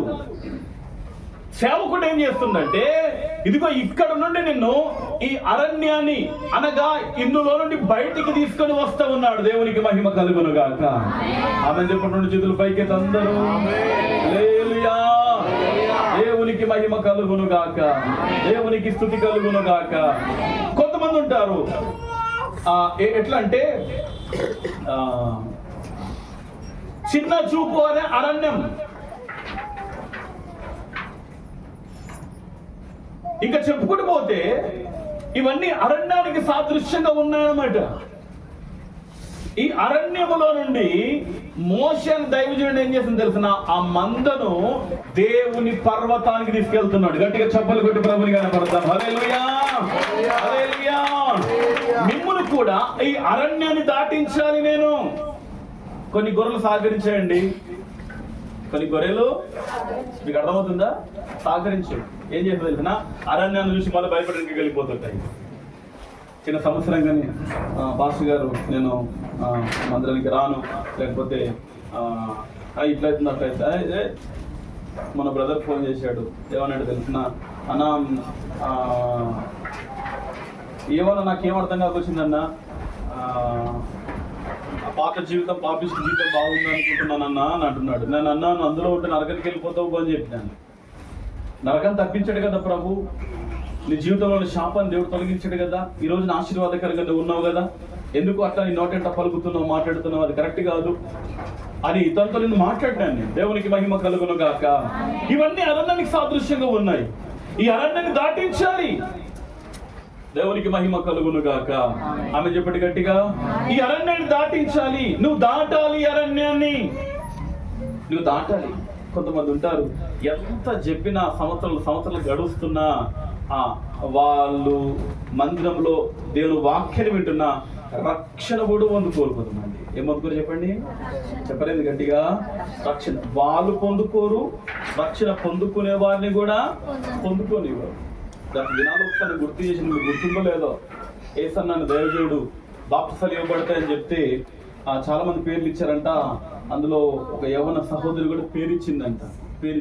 మొత్తం మీద సేవకుడు సిద్ధపడుతున్నాడు, ఆమె కూడా సిద్ధపడ్డది, మొత్తం మీద వచ్చింది. ఇక బాప్తిసానికి ముందు కాసేపు వాక్యాన్ని బోధిస్తాం కదా, వింటున్నారా? వాక్యాన్ని బోధిస్తాం కదా, బోధించి మొత్తం మీద అద్భుతంగా జరిగింది. బాప్తిసాల కార్యక్రమం జరుగుతుంది. బాప్తిసాలు అయిపోయినాయి. పేరిచ్చిన ఈ అమ్మాయి సిస్టర్ రాలేదంట. అసలు రాకపోయేసరికల్లా ఆయన ఏసన్న హృదయంలో కలవరం ఉంటుందా చెప్పండి? ఉండదా? ఉంటుందండి. నిజమైన సేవకులకి ఉంటుంది. పాపం ఆ చెల్లెలు అమ్మాయి పేరిచ్చింది కదా, ఆ తల్లి పేరిచ్చింది కదా, అన్న పేరిచ్చింది కదా, అక్క పేరిచ్చింది కదా, ఎందుకు రాలేరనే కలవరం, ఒక లోపల తెలియని ఏమంటారంటే ఒక బాధ అనేది ఉంటుందండి పేరిచ్చిన తర్వాత. దేవునికి మహిమ కలుగును గాక. ఆమె చెప్పండి గట్టిగా. మన దగ్గరనే జరిగింది. మొత్తమే సిస్టర్ పేరిచ్చింది, అమ్మ బాప్తిసం తీసుకుంటారా అంటే అన్న తీసుకుంటామని చెప్పి మొత్తం పేరిచ్చింది. రాలేదు. ఎందుకు రాలేదబ్బా? నేను ఆలోచన చేస్తా ఉన్నా, చేసి వాళ్ళ ఫ్యామిలీ మెంబర్కి ఫోన్ చేసినాను. అమ్మ మరి కూతురు పేరిచ్చింది కదా, ఎందుకు రాదంటే అదేమో తెలిసిన నీళ్లు మంచిగా లేవని బాప్తిసం పొందుకోలేదు అని చెప్తుంది. ఏంటి ఇక్కడ ఇంకా చెరువు ఉంది కదా, ఇక్కడ కుళ్ళు ఉన్నాయంట చెరువు నీళ్ళు. మినరల్ వాటర్ తెప్పి వెళ్ళినా అర్థం కాదు ఈ వెనకాలని. నేను అన్నాను, అమ్మ నీళ్ళు ఎందుకు బాగాలేవమ్మా, కొంచెం లోతులకి వెళ్తే కూడా బాగుంటాయి కదా నీళ్ళు. అంతకంటే ఘోరమైన దాంట్లో తీసుకురు కదా చాలా మంది. ఇక్కడ తీసుకుని చేతుండే ఒకసారి, ఈడ మన ఎదురుంది ఒకటి, ఈడ తీసుకున్నారు సుజాత చేతులు ఒకసారి తీసుకుని ముగ్గురు. ఈయనే కదమ్మా మీకు ఇచ్చింది. ఇంతకంటే భయంకర చెట్ల బాగానే ఉన్నాయి వాటరు. అంటే సాకు అంటారు దాన్ని, ఏమంటే చెప్పండి ఒకసారి. తీసుకోవడానికి సాకు అనమాట. అంటే ఏదో ఒకటి కారణం చెప్పాలి, సేవకునికి వెతుక్కోవాలి. నేను అన్నాను అదేం లేలే అమ్మా, మేము మనసులో ఏదో ఉంది మొత్తం మీద అంటే, ఇంకా సరే నన్ను ఎంగడు వదిలేసినాను. ఇక సో ఇప్పుడు గట్టిగా హల్లెలూయా చెప్పండి ఒకసారి, చెప్పండి గట్టిగా హల్లెలూయా. అయితే మొత్తం మీద అది నానే వచ్చిందంట. సిస్టర్ అడిగాడంట, అమ్మా వచ్చావు కదా, ఎందుకమ్మా మరి పేరిచ్చావు కదా, బాప్తిసం తీసుకోలేవనంటే అప్పుడు ఆమె ఏందంట, నేను కవర్లో బట్టలు పట్టుకొచ్చుకున్నా పాస్టర్ గారు. మరి ఏమైందమ్మా, తీసుకుందామని రెడీ అయినాను. మొత్తం మీద నా పక్కకు ఆమె కూర్చుంది, ముసలామె. ఆమె అడిగింది నన్ను, ఏమున్నాయి బిడ్డ కవర్లా అని అడిగిందంట. అడుగుతామందంట, బట్టలు ఉన్నాయి అవని చెప్పిందంట. ఎందు గురించి తీసుకొచ్చుకున్న బట్టలు అంటే, బాప్తిసం పేరు ఇచ్చినాను, కాసేపట్టు ఇస్తారు కదా, అందుకే తెచ్చుకున్నాను బట్టలు అని చెప్పిందంట. చెప్తే ఆమెందంట, ఇగో ఏళ్ళ నుంచి నేను చర్చకొస్తున్నా, నేనే తీసుకున్నాను బిడ్డ. ఎప్పటి నుంచి వస్తుందంట? నేను నుంచి వస్తున్నా. చేస్తాను, నాకు ఎప్పటి నుంచో తెలుసు. అనిల్ కుమార్ పాస్టర్ ఎప్పటి నుంచో తెలుసు నాకు. ఇక్కడ ఉన్నప్పుడు చూసినానండి. ఎప్పుడు ముగ్గురు పోల నెట్టేస్తుంది తిరుగుతుండే తల్లి పిల్లల తల్లిలాక. అప్పటి నుంచి చూసిన అనిల్ కుమార్ నేనే తీసుకోలేను బిడ్డ, నువ్వు తీసుకుంటావా? నీకు ఇంకా పెళ్ళే కాలేదు, ఇంకా పిల్లలే పుట్టలేదు, నీకు మొగడే రాకపోయారు. ఇవన్నీ నరుకుంటూ వచ్చిందంట. నరుకుంటూ వచ్చేసరికి అలా పాపము ఆ అమ్మాయి అట్లా అవ్వా ఇట్లా అవ్వా అని మొత్తం మీద కూర్చుని జాగలోనికేని గుదేసి కూర్చుని పెట్టినట్టు అట్నే ఉందంట అన్నయ్య. అప్పుడు వేసాడంట, ఆ ముసలిదాంతో నువ్వు ఎందుకు కూర్చున్నావు? ఆ ముదురు ఎప్పటి నుంచో అసలు సంఘానికి ఆమె రక్షణ పొందుకోదు, ఒక్క ఆత్మను కూడా మందిరం నడిపించదు. ఊకుంటూ వస్తుంది ఒకటి. ఆ ఊళ్ళకైనా ఒక్కడి తినరాదు, వాళ్ళ కొడుకు తినరాదు, కోడలు తినరాదు, లేకపోతే మనమల్ని తినరాదు, ఒకటే ఊకుంటూ వస్తుంది. బాప్తిజం పొందుకోమంటే 1,00,000 చెప్తుంది అంటదంట. సచ్చేదానికి నాకెందుకేసన్న బాప్తిస్మము అంటదంట. సచ్చేదానికి నాకెందుకు బాప్తీసినా? అది పోయేదానికి నీకే కావాలి తల్లి, ముందు పోతావు నువ్వు అందరికంటే, నీకే కావాలి. నిజంగా చెప్తున్నా. వృద్ధులు వినండి ఒకసారి. మీ ఇంట్లో ఎవరైనా ముసలు ఉంటే కూడా ఈ మాట చెప్పండి వాళ్ళు దయచేసి. రక్షణ వారు పొందుకోకుండా వాళ్ళు చనిపోతే నరకానికి వెళ్తారు. నరకంలో అగ్ని ఆరదు, పురుగు చావదు. సరే వాళ్ళు నరకానికి వెళ్ళిపోని కానీ వాళ్ళని చూసే ఒక అవకాశం వస్తుందంటే అప్పుడు లూకాసు వార్త 16వ అధ్యాయం 19వ అధ్యాయంలో ధనవంతుడు చచ్చిపోయాడు. అమ్మ మాట్లాడినది. పేదలకు కూడా చచ్చిపోయాడు. ధనవంతుడు చచ్చాడు, పేదలకు చచ్చాడు. విచిత్రం చెప్పనా, అక్కడికి వెళ్ళినాక సినిమాలాగా మొత్తం చూస్తున్నాడు ధనవంతుడు. పేదలాదులు కూడా అన్ని చూస్తా ఉన్నాడు క్లియర్ గా. ధనవంతుడు ఎంత యాతన పడుతున్నాడో, ఎంత బాధపడుతున్నాడో, ఎంత ఏడుస్తున్నాడో, ఎట్లా పండు వరుకుతున్నాడో, ఎట్లా ఏడుస్తున్నాడో అన్ని చూస్తా ఉన్నాడంట. ఈ ధనవంతుడు కూడా అబ్రహాము రొమ్మున అనుకున్న పేదలాజర్ను కూడా చూస్తా ఉన్నాడంట.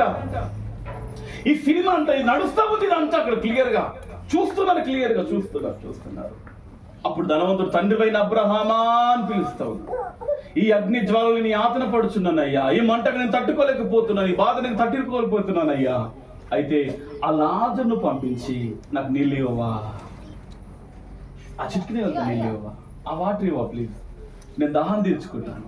విసిరి చెప్పనా, లాజర్ హ్యాపీగా ఉన్నాడు, ధనవంతుడు బాధపడుతున్నాడు. నేను మాట చెప్పనా, ఇదిగో రక్షణ పొందుకున్న నువ్వు చచ్చిపోతావు, రక్షణ పొందుకోలేని నీ కుటుంబ సభ్యులు కూడా చచ్చిపోతారు. అయితే అక్కడ చూసే అవకాశం కూడా వస్తుంది. వాళ్ళని చూసినప్పుడు వినండి ఒకసారి. పేద లాజర్ అయితే ఏడవలేడు. ఎందుకు ఏడవలేడు తెలిసిన, ఆ ధనవంతుడు ఆ ఫ్యామిలీ మెంబర్స్ కాడు. నాకు ఇక్కడ వాళ్ళోడు కాదు.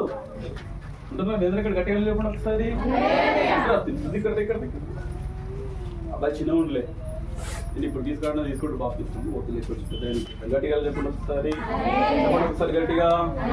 ఇప్పుడు నా తమ్ముడు, నా తర్వాత పుట్టిన నా తమ్ముడు, నేను పరలోకంలో ఉన్నాడు, వీడు నరకంలో ఉన్నాడు అనుకుందాం. అక్కడికి వెళ్ళిన తర్వాత ఇదిగో మేమిద్దరం చూసుకున్న తర్వాత వీడు బాధపడుతుంటే నా పానం ముగ్గుటనా చెప్పలేంది. అయ్యో అప్పుడన్నా నా సహోదరుని నేను ఇప్పించలేదే, ఆ రక్షణ నడిపించలేదే, వాక్యం చెప్పలేదే అని నేను ఏడుస్తూ ఉంటే బాధపడుతుంటాను. అసలు ఈడికి నాకు సంబంధం లేదు. ఈయనెవరో నేనెవరు నాకు తెలియదు, ఈయనెవరు నాకు తెలియదు, నేనెవరికి నేను తెలియదు. ఈ నరకానికి వెళ్ళిపోయాడు. నాకేం బాధ ఉండదు నేను పరలోకంలో ఉంటే, ఎందుకంటే ఎవరు నాకు తెలియదు. కానీ నా వాడు నాకు తెలుసు కాబట్టి నాకు బాధ ఉంటుంది. నేను అదే చెప్తున్నాను, నీ కుటుంబ సభ్యుల్లో ఇంకా ఎవరైనా రక్షణ పొందుకోకపోతే, ప్రభు యొక్క బలలో చేయి వేయకపోతే మీరు వారితో మాట్లాడండి, వారు ప్రభు దగ్గర నడిపించండి. ఇది ఆశ మాటలు కాదు, చాలా విలువైన మాటలు ఇవి. మళ్ళీ చెప్తున్నాను, చూసే అవకాశం ఒకటి వస్తుంది. అప్పుడు నువ్వు వాళ్ళని చూసి ఏడ్చి బాధపడిన ప్రయోజనం ఏమీ లేదు. నువ్వెంత కన్నీరు గార్చి ప్రార్థన చేసినా, ఎంత బాధపడ్డా, వారు బ్రతికి ఉన్నప్పుడే వారిని ప్రభు యొద్దకు నడిపించుదు గాక. ఆమె చెప్పండి గట్టిగా. 2 చేతులు పైకెత్తి స్తోత్రం చెప్పండి. హల్లెలూయా. కొన్ని నెలల కిందట ఒక మాట చెప్పిన, అవసరమైతే వాళ్ళ పాదాలైనా పట్టుకోండి కానీ వారి ఆత్మ నరకానికి వెళ్ళకుండా మీరు జాగ్రత్త పడుతుంది గాక. ఆమె చెప్పండి గట్టిగా. 2 చేతులు పైకెత్తి హల్లెలూయా చెప్పండి ఒకసారి. హల్లెలూయా. నా ప్రియమైన దేవుని బిడ్డలారా, ఇది శాశ్వతమైన లోకం, శాశ్వత రాజ్యం ఇది కానే కాదు. నా ప్రియమైన దేవుని బిడ్డలారా, ఇక్కడ అంటున్నాడు ఏం చేస్తుంది తెలిసిన, ఇదిగో కొన్ని అప్పుడు అన్నాడని వేస్తాను, నువ్వు ఎందుకు కూర్చున్నావా ఆమెతో పాటు. ఆమె మనసే మార్చేసిందండి, ఒకసారి నాకు చూడండి. చూసారు అందరూ. ఇప్పుడు ఈ ముసలామెను బట్టి సేవకునికి నెమ్మది ఉందా? 2వది హృదయంలో ఆనందం ఉందా? 3వది ఆదరణ ఉందా? అదే చెప్తున్నాను నేను. నిన్ను బట్టి సేవకుని హృదయం నెమ్మదిగా ఉండాలి. 2వదిగా నిన్ను బట్టి సేవకునికి ఆనందం కలగాలి, ఆదరణ కలగాలి. నిన్ను బట్టి సేవకుడుగా దేవుడు కూడా సంతోషించాలి, ఆనందించాలి. నువ్వు అట్లు ప్రవర్తించండి. ప్లీజ్ నా హృదయం వాయిదాలు వేయకుండా రక్షణ పొందుకోవడానికి. శాశ్వత లోకం కాదు ఇది, శాశ్వతమైన జీవితం కాదు. కొరింథీ 2వ పత్రిక 5వ అధ్యాయం 1వ వచనంలో ఒక మాట ఉంటుంది, చదవండి ఒకసారి. కొరింథీ 2వ పత్రిక 5వ అధ్యాయం 1వ వచనం.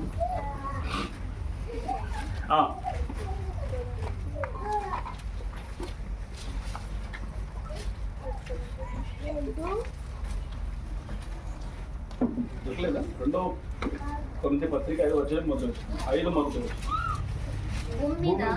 కరెక్ట్ అవుతుంది. భూమి మీద మన గుడారమైన ఈ నివాసము భూమి మీద మన గుడారము ఉందా లేదా? గుడారాలందరికీ ఇల్లు ఉందా లేదా? చెప్పరేంది? ఉంది. ఒకనాడు వీళ్ళు ఎంత బాగుండే కట్టిన కొత్తలో, అప్పటికి ఇప్పటికి ఇల్లు ఏమైపోయింది చెప్పండి? కొంచెము పాడైపోయే స్థితిలోనికి వస్తుంది. కట్టినప్పుడు బాగానే ఉండే.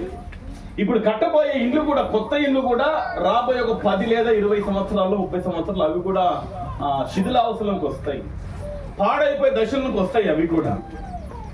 ఏదైనా సరే నా ప్రియమైన దేవుని బిడ్డలారా, దేవునికి మహిమ కలుగును గాక. ఆమె చెప్పండి గట్టిగా, ఆమె చెప్పండి గట్టిగా.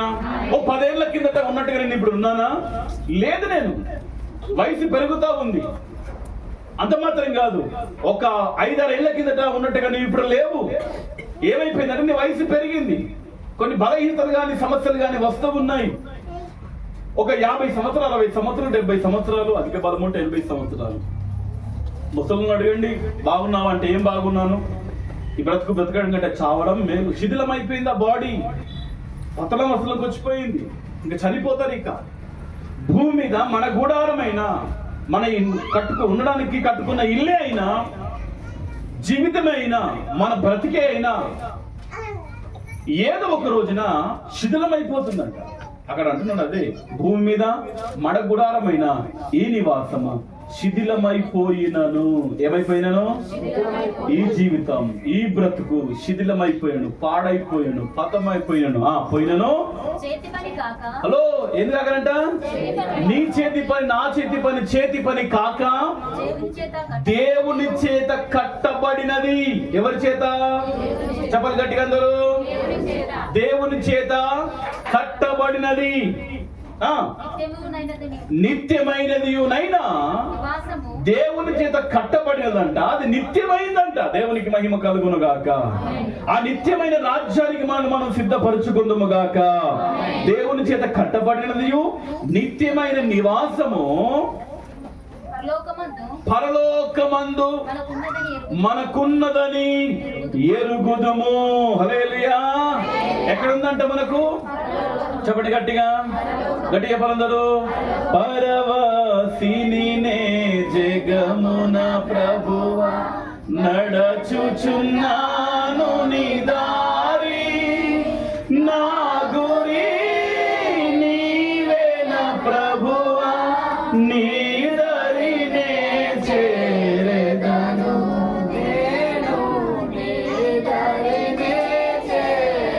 దేవునికి మహిమ కలుగును గాక. యానో పడాల్సిన పాట, యానో పడుతున్న పాస్టర్ గారు అనుకుంటున్నాడా? అప్పుడప్పుడు ఈ పాటలు గుర్తు చేసుకుంటే మన మీద మనకు తెలుస్తుంది. స్తోత్రం చెప్పండి గట్టిగా. భూమి మీద మన గుడారమైన నివాసం శిథిలమైపోతుంది. దేవుని చేత కట్టబడినది నిత్యమైన నివాసం ఎక్కడుంది? పరలోకమందు. చెప్పండి, ఎక్కడుంది? ఇది నువ్వు తెలుసుకుందువు గాక. తెలుసుకున్న వారైతే ఆ రాజ్యం కొరకు సిద్ధపడుదుము గాక. పరలోకమందు మనకు ఉన్నదని ఎరుగుతుంది. పాస్టర్ గారు దేవుని చేత కట్టబడుతున్నాను. ఎలా? యోహాను సువార్త 14వ అధ్యాయంలో మాటలు చదవండి. యేసుప్రభు అంటాడు తన శిష్యులతో, తీయండి యోహాను సువార్త 14వ అధ్యాయము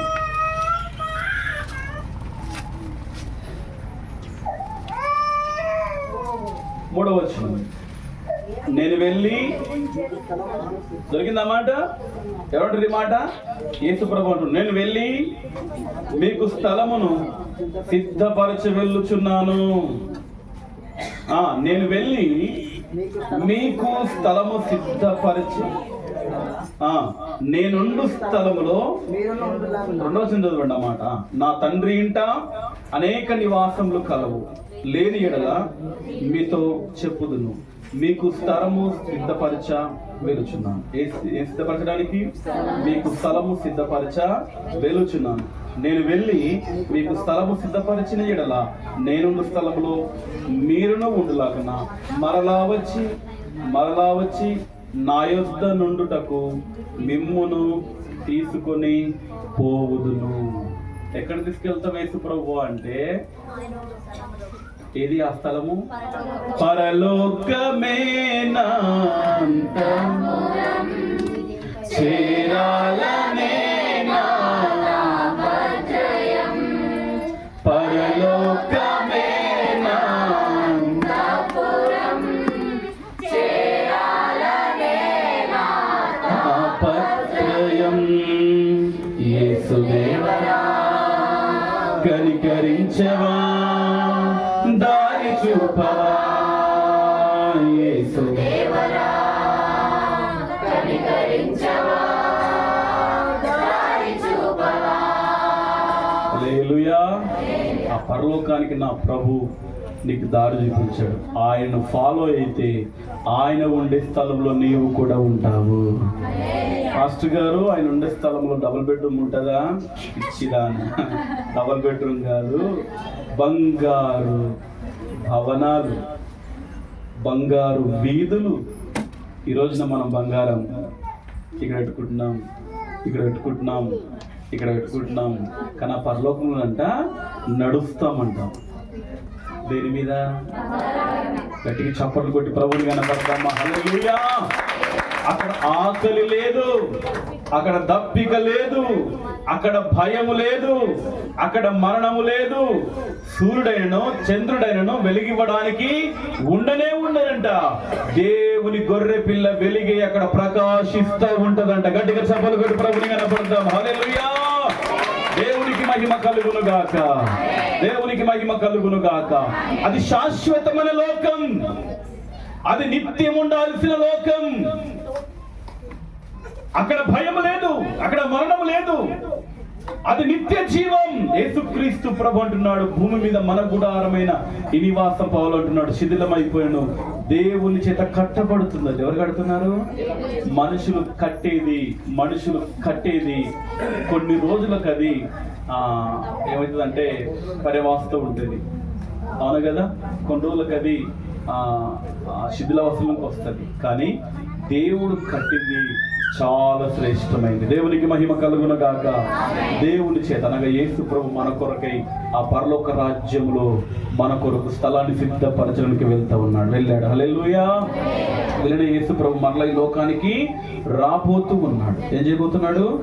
రాబోతున్నాడు. ఎందుకోసం పాస్టర్ గారు అంటే, ఇదిగో సిద్ధపడిన వారిని తీసుకుని వెళ్ళడానికి అరణ్యము దాటాలి. చెప్పండి, ఏం దాటాలి? మోషే ఏం చేస్తున్నాడు? మందను చెప్పండి, ఏం చేస్తున్నాడు? అరణ్యాన్ని దాటిస్తూ ఉన్నాడు. దేవునికి మహిమ కలుగును గాక. ఆమె చెప్పండి గట్టిగా, రెండు చేతుల పైకెత్తి హల్లెలూయా. దేవునికి మహిమ కలుగును గాక. ఓ మందిరానికి వచ్చే ఇద్దరు విశ్వాసుల కుటుంబాలు కొట్లాడుకున్నారంట. ఏం చేశారట? ఉన్నారా మీ ఇక్కడ? అయిపోయింది. వీళ్ళిద్దరు కూడా మందిరం రాకొచ్చారంట. కొట్లాడుకుంది మందిరంలో కాదు, మందిరం కొట్లాడుకుని దరిద్రం కాకపోతే కానీ ఇంటి దగ్గరైనా కొట్లాడుకోరంట. పాపం ఏడొచ్చిన గొడవ. మనుషులం కదా, ఉప్పు కారం తింటున్నాం కదా, అప్పుడప్పుడు వస్తూ ఉంటాయి మన కోపాలు, రోషాలు, ఆవేశాలు.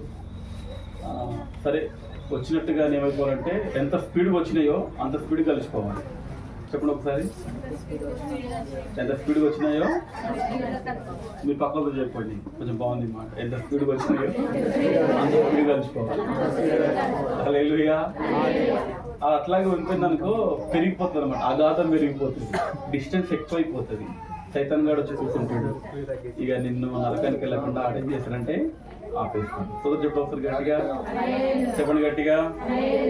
ఇంకా నేను అంటే వెళ్ళాను ఆ సంఘానికి చాలాసార్లు. పాస్టర్ గారు వాళ్ళు రావట్లేదు, ఎందుకంటే ఏమో అదలు కొట్లాడుకోరంటే అందుకే రాకొచ్చాను. నేను అన్నాను, నువ్వు పోయేలో పలకరిస్తున్నామని అన్నాను. నేను వాళ్ళు తెలియదు రావాలని చర్చుకుంటే, సరేనయ్యా వాళ్ళకి తెలియదు పక్కన పెట్టి, కానీ నువ్వు వెళ్ళావంటే వెళ్ళేదాన్ని. ఇప్పుడు నేను అన్నాను, వెళ్ళండి, వెళ్ళి వాళ్ళతో మాట్లాడండి. మనలు కాదు లేదు కానీ వెళ్ళి మాట్లాడండి వాళ్ళతో అని చెప్పాను నేను. సరే అన్నాడు, వెళ్ళాడంట. ఒక మాట చెప్పాలంటే, సేవకుడు వాళ్ళను అరణ్యం దాటిద్దామని పోయిండు. ఏం దాటిద్దామని? మీకు అర్థమవుతుందా? ఒకసారి చేతండి, అర్థమైతే ప్లీజ్. ఏదో ఒట్టికి కాదు. ఇప్పుడు వీళ్ళు ఏం చేస్తారంటే, ఇప్పుడు అరణ్యంలో ఉన్నారు కదా, ఏంటి అరణ్యం? సమాధానం లేకపోవటాన్ని అరణ్యం. సరే, నిజానికైతే వాళ్ళిద్దరు విశ్వాసులే, ఆ రెండు విశ్వాసుల కుటుంబాలే. ఏదో మొత్తం మీద వచ్చినాయి. అదే మళ్ళీ చెప్తున్నా, ఉపకారం ఎప్పుడు కదా, అందుకే వచ్చినట్టు నీకు కోపాలు. కానీ మళ్ళీ ఒకటి కావాలి కదా, తెలుసుకోవాలి కదా, సారి చెప్పుకోవాలి కదా. యేసు ప్రభుని అంత కొడితే కూడా ఏమన్నాడు ఆయన, వీళ్ళు ఏం చేస్తారు నాకు కూడా వచ్చింది ప్రభు. అదే మీ గురించి చెప్తున్నాను, చెప్పండి కదా ఏదో మాట్లాడినమాట. తండ్రి ఏం చేస్తున్నారో తెలియదు కనుక క్షమించమని ఒక్క మాటతో అందరికి క్షమించేసింది. సరే ఏమన్నారు, హలో నెక్స్ట్ మాట్లాడు ఇట్లా అన్నారా యేసు ప్రభువుని వాళ్ళు ఎంత ఘోరంగా కొట్టారు, భయంకరమైన చిత్రవధ చేశారు. 150 కేజీల భారభరితమైన సిలువనైన భుజాన మోపి యెరూషలేము వీధిలో కూడా తీసుకెళ్తున్నారు. మిట్ట మధ్యాహ్నం ఎండ కొడుతూ ఉండగా, అప్పటికి రక్తాలు జారిపోతున్నాయి, ఎండ కొడుతూ ఉంది. ఆ ఎండ వేడి, ఆ సూర్యకిరణాలు ఆ శరీరం మీద పడుతుంటే ఇంకా మంట, ఇంకా బాధ. అలాంటి భయంకరమైన వేదన, తలపైన ముళ్ళ కిరీటం, పక్కలో బల్లెము, కాళ్ళకు చేతులకు ఆ భయంకరమైన మేకులు, ఎంత చిత్రవధ చేస్తారండి యేసు ప్రభు. అంత బాధించినా, అంత గాయపరిచినా, చిత్రవధ చేసినా చివరికి ఒక మాటతో వారందరినీ క్షమించేస్తాడు. చదువు ఎప్పుడు ఒకసారి గట్టిగా సరుకులు చెప్పాడంట, కాంప్రమైజ్ చేద్దామని వెళ్తే వాళ్ళు సస్యం మీద ఒప్పుకొచ్చారంట. గట్టిగా చెప్పండి, ఒప్పుకోలేదంట. ఒప్పుకోకపోతే నువ్వేం చేస్తావు పాస్టర్ గారు అని చెప్పేసినాను. అందులో ఒక ఫ్యామిలీ వస్తావు, నీకు ఫ్యామిలీ రావట్లేదు మంచిదని. చదువు చెప్పండి గట్టిగా. నేను అన్నాను, నేను వాళ్ళకు ఒక రోజు కలిస్తాం, అది మంచిది కాదు. సరే అనుకున్నాక పోనీ అక్కడ గతం గత ఇప్పుడు మళ్ళీ కలిసి సంఘంలోకి వెళ్ళండి, మిమ్మల్ని బట్టి సంఘం అభివృద్ధి చెందుతుంది, మిమ్మల్ని బట్టి సంఘం ఉజ్జీవింపబడుతుంది అని చక్కటి విషయాలు వారితో నేను పంచుకున్నప్పుడు వారు మళ్ళీ ఆ మాటలకు విలువనిచ్చి, నేను చెప్తే అది మళ్ళీ వాళ్ళ అయ్యగారు చెప్తే కూడా కాదు, నేను చెప్తే మళ్ళీ వాళ్ళు సంఘానికి వెళ్ళడం జరుగుతుంది. దేవునికి మహిమ కలుగును గాక. ఆమె చెప్పండి గట్టిగా. ఏమంటుందంటే, సేవకుడు అరణ్యాన్ని దాటిస్తారు, మనం దాటల వద్దా? నాకు ఈ అరణ్యం బాగుంది పాస్టర్ గారు అంటారా? అరణ్యం బాగుంటుంది చెప్పండి. అరణ్యం నీళ్ళు ఉంటాయా, ఆహారం ఉంటుందా, పండుకోవడానికి మంచి సోఫనా, బెడ్ ఉంటుందా? అమ్మా ఉంటాయా చెప్పండి? ఉండవు కదా. అరణ్యం చాలా భయంకరం, అందులో ఉంటే ఎండిపోతావు. అరణ్యంలో ఉంటే సరైన ఆహారం ఉండదు నీకు, అరణ్యంలో ఉంటే సరిగ్గా నీళ్లు ఉండవు, ఆ అరణ్యంలో ఉంటే నువ్వు దేవుని రాజ్యానికి వెళ్ళలేవు, ఆ పాపములో ఉంటే వెళ్ళలేవు. అందుకే నువ్వు ఆ పాపముల నుంచి బయటికి రావాలి, ఆ బలహీనతల నుంచి బయటికి రావాలి, ఆ త్రాగుడు నుంచి బయటికి రావాలి, ఆ యొక్క సమస్యల నుంచి నువ్వు బయటికి రావాలి. దేవునికి మహిమ కలుగును గాక. సేవకుడు నడిపిస్తున్నప్పుడు నువ్వు రావాలి. ఒకవేళ సేవకుడు లేకపోతే నీ కుటుంబ సభ్యులు నీకు మాట్లాడుతున్నప్పుడు, చెబుతూ ఉన్నప్పుడు నువ్వు అరణ్యం నుంచి బయటికి రావాలి. దేవునికి మహిమ కలుగును గాక. ఆమె చెప్పండి గట్టిగా. మోషే ఏం చేస్తున్నంటే ఆ మందను మేపుతూ అరణ్యము నుండి దేవుని పర్వతం అనబడిన హోరేబుకు మందను నడిపిస్తున్నాడు.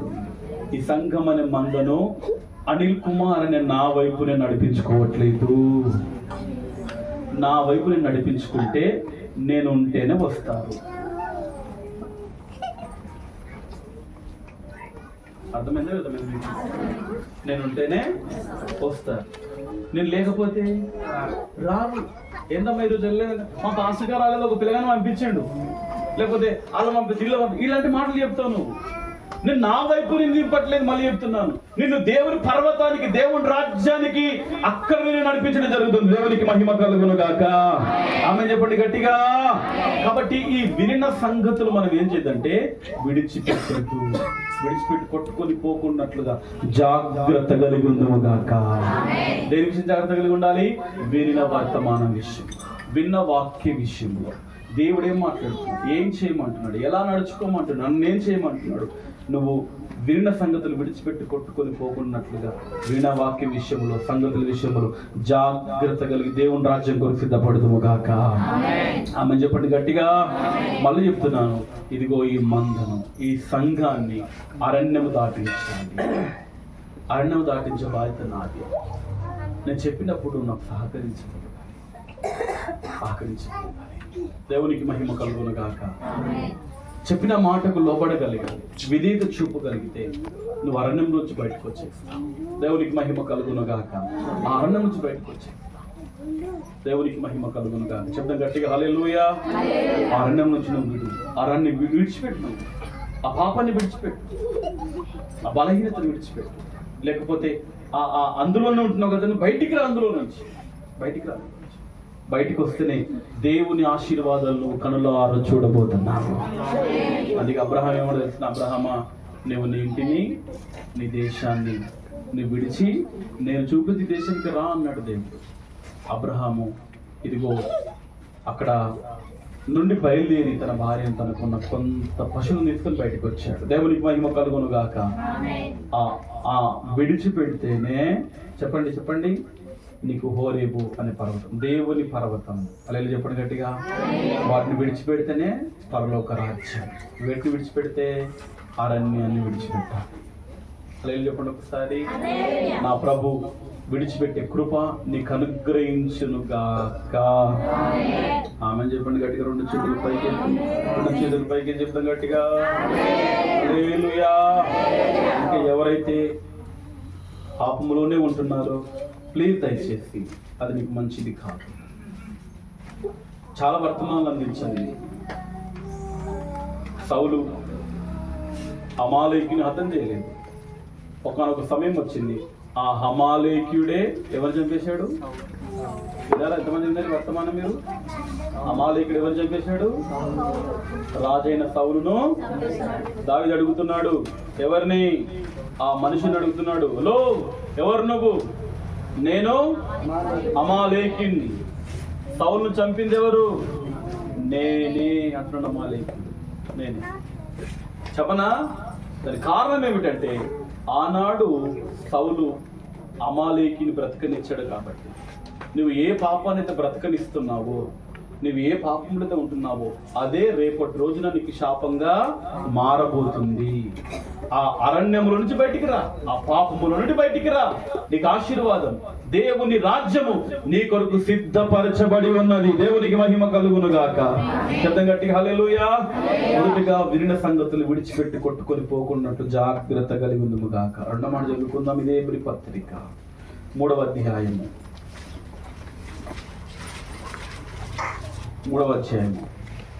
12వ వచనం. మొదటి జాగ్రత్త, విన్న వాక్యాన్ని విన్న సంగతులు విడిచిపెట్టి కొట్టుకోకుండా జాగ్రత్త కలిగి ఉండాలి.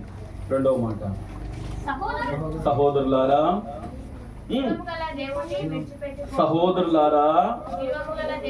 అమ్మ ఒక్క నిమిషం. సహోదరులారా, సహోదరులారా, జీవము కలిగిన దేవుణ్ణి, ఏ దేవునంట చెప్పాలి గట్టిగా అందరూ? జీవము కలిగిన దేవుణ్ణి విడిచిపోవునట్టి విశ్వాసము లేని దుష్ట హృదయము మీలో ఎవరి ఎందైనను ఒకవేళ ఉండునేమో అని. రెండవ జాగ్రత్త. హల్లెలూయా. మొదటి జాగ్రత్త ఏమన్నాడు? విన్న సంగతులు విడిచిపెట్టి కొట్టుకొని పోకున్నట్టు మరీ విశేషమైన జాగ్రత్త ఈ సంగతుల విషయంలో. గట్టిగా చెప్పండి ఒకసారి. ఈ పురుషుల వైపు అందరూ చెప్పండి ఒకసారి గట్టిగా. మీరందరూ చెప్పండి ఒకసారి. అందరూ రెండు చేతుల పైకి చెప్తాం గట్టిగా. ఆ మొదటి జాగ్రత్త ఏమంటుండే అక్కడ? నువ్వు ఏ సంగతులు అయితే వింటున్నావో ఆ సంగతులు దయచేసి నువ్వు మర్చిపో. విడిచిపెట్టకు. దాని విషయంలో జాగ్రత్త కలిగి ఉందము గాక. రెండో మాట ఏమంటున్నాడు చూడండి ఇక్కడ. రెండో మాట ఏమంటున్నాడు?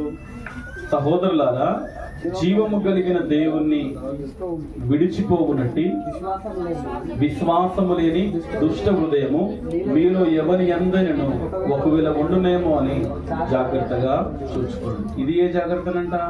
విశ్వాసము లేని దుష్ట హృదయము మనలో ఉండకుండును గాక. ఏ హృదయం అంటే అది? చెప్పండి గట్టిగా. సరే, ఈ హెబ్రీ పత్రిక ఎవరు రాస్తున్నాడు? హెబ్రీలకు రాస్తున్నాడు. దేవుని నమ్ముకున్న వాళ్ళకి రాస్తున్నాడు. ఈ మాట దేవుని నమ్ముకున్న ప్రజలకే రాస్తున్నాడు. రాస్తూ అంటున్నాడు, చాలా మంది అంతలో ఏమవుతారంట?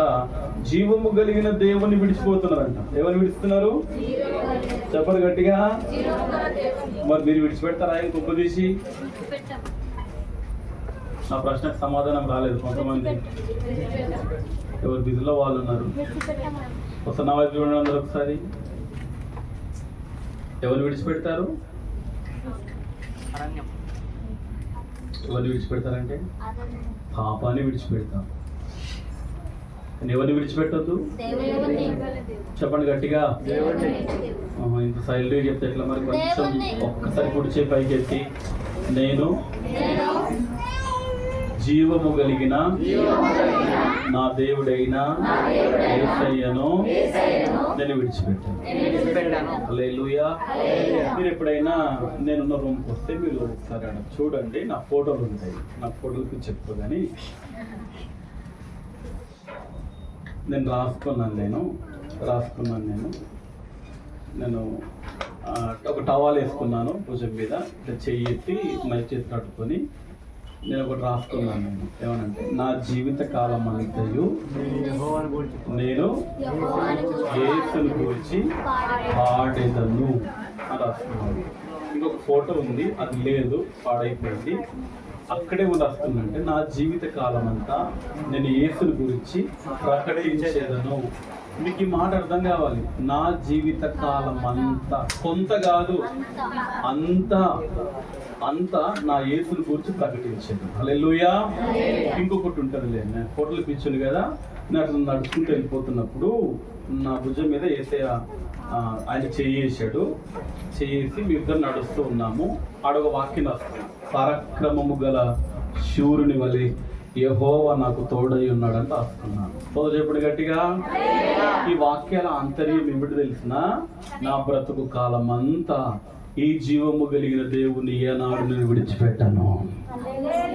సంగమా, దేవుని బిడ్డలారా, జీవము కలిగిన దేవుని విడిచిపోవునట్టి విశ్వాసము లేని దుష్ట హృదయం. ఏ హృదయం అంట?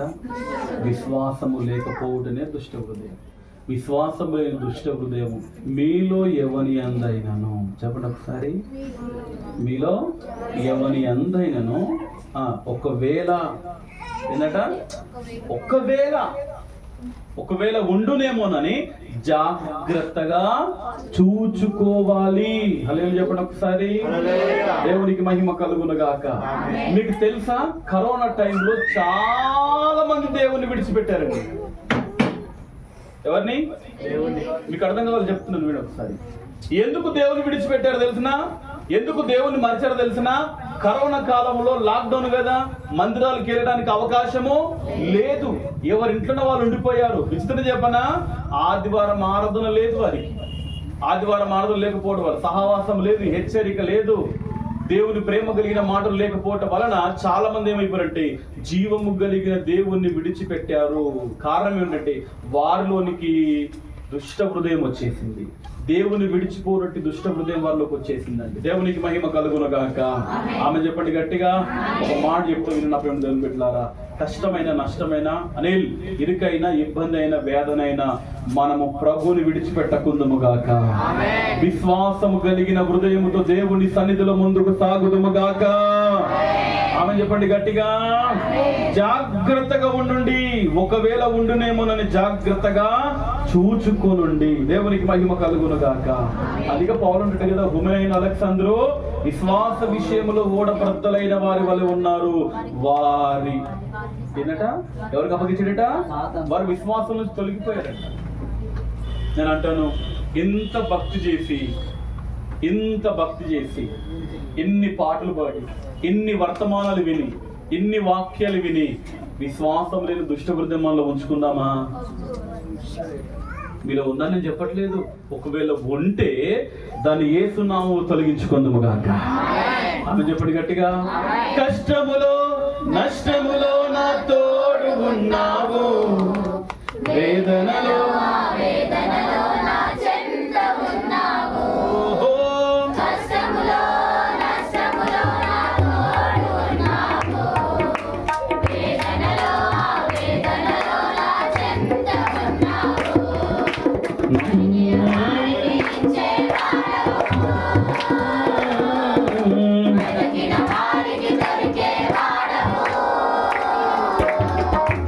అడిగిన వారికి ఇచ్చేవా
సంగతులు విడిచిపెట్టి కొట్టుకొని పోకున్నట్లు వీడి సంగతుల విషయంలో జాగ్రత్తగా ఉందము గాక.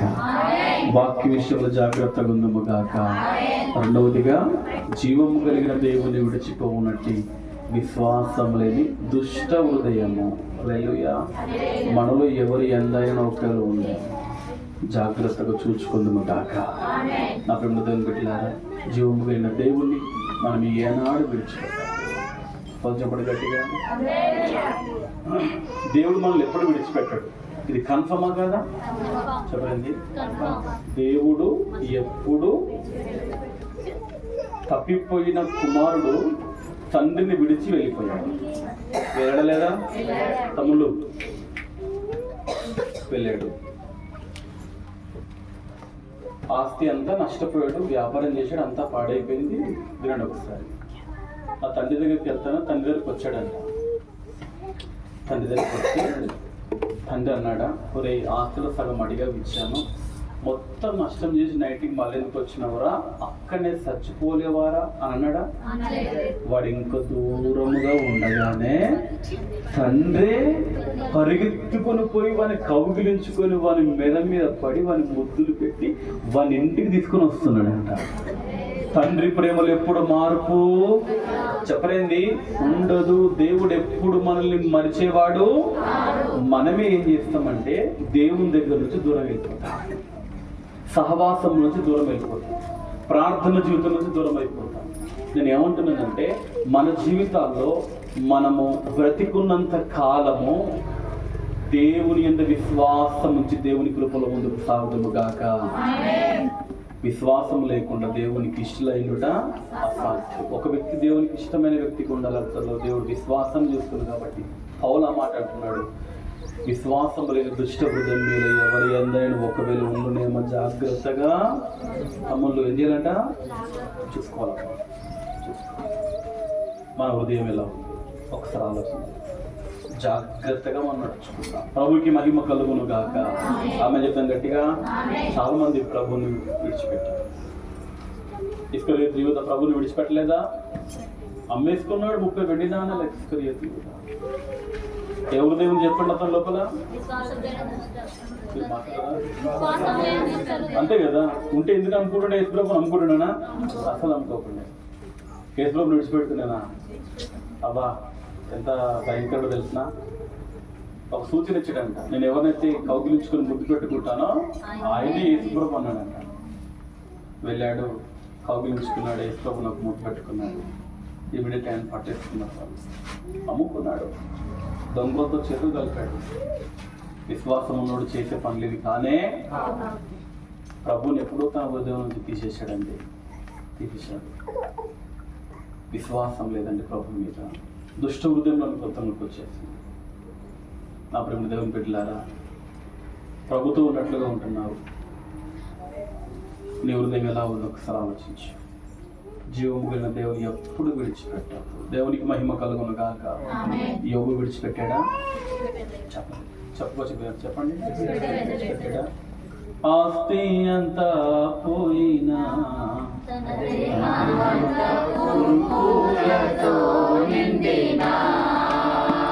అన్నీ ఇచ్చిన తండ్రి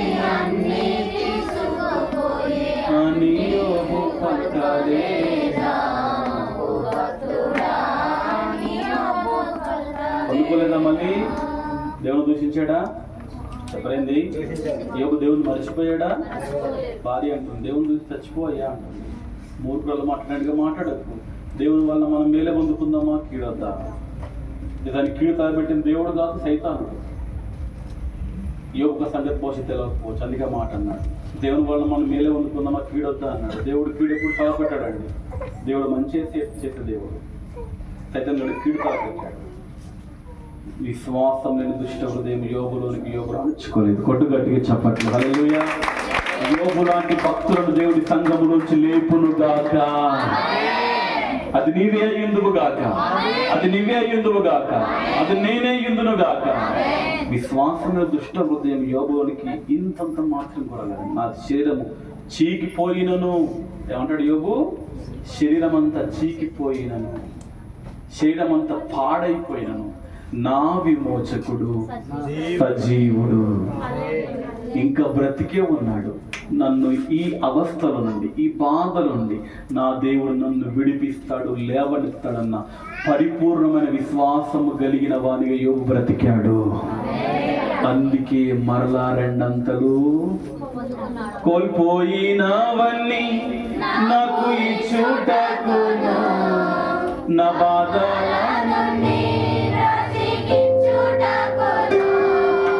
నీవే రాకపోతే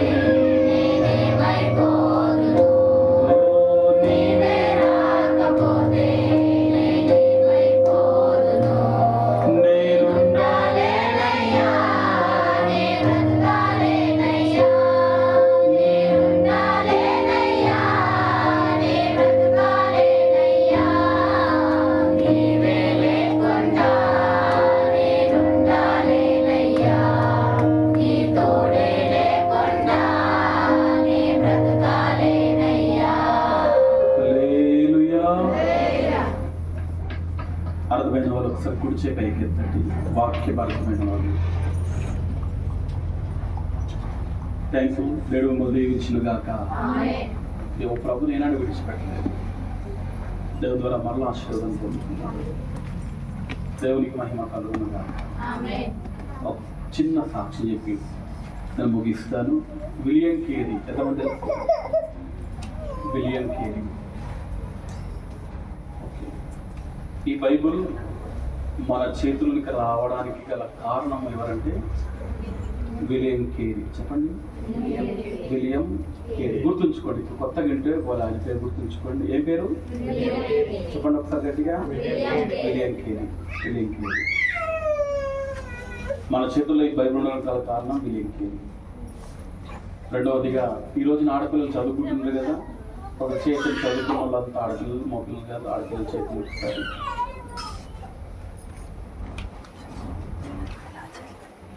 ఓకే, వెరీ గుడ్.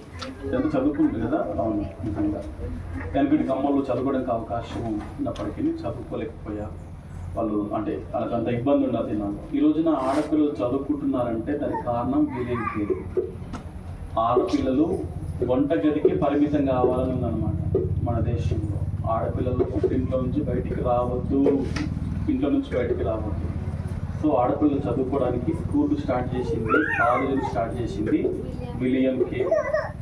ట్రైన్, రైలు కనుక్కున్నది కూడా వారి ద్వారానే వచ్చింది. అంత మాత్రం కాదు, విలియం కేరీ ఇంకా ఎన్నెన్నో గొప్ప కార్యాలు చేశాడు. చదువు చెప్పండి గట్టిగా, చెప్పండి గట్టిగా. హల్లెలూయా.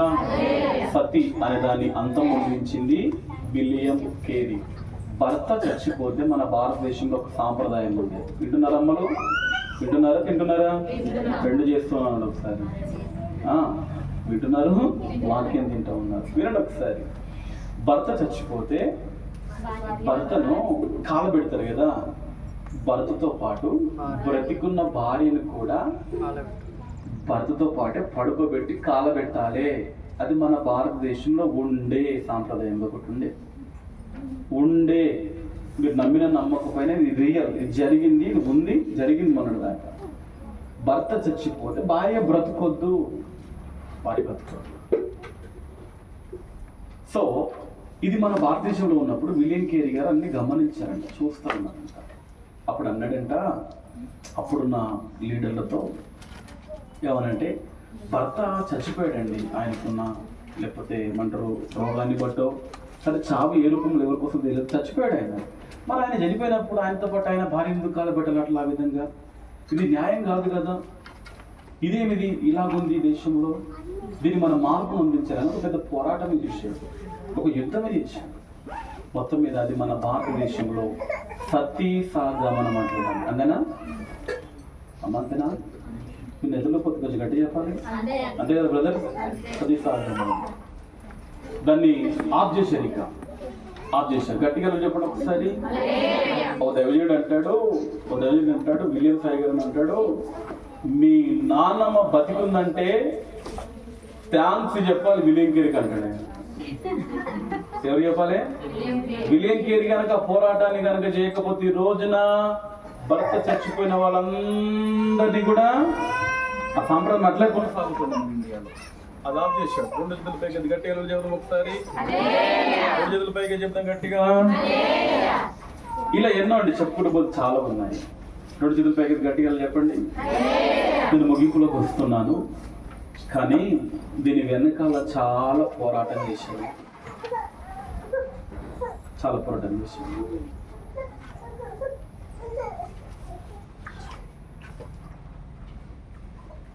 తన కుమారుడు చచ్చిపోయాడు,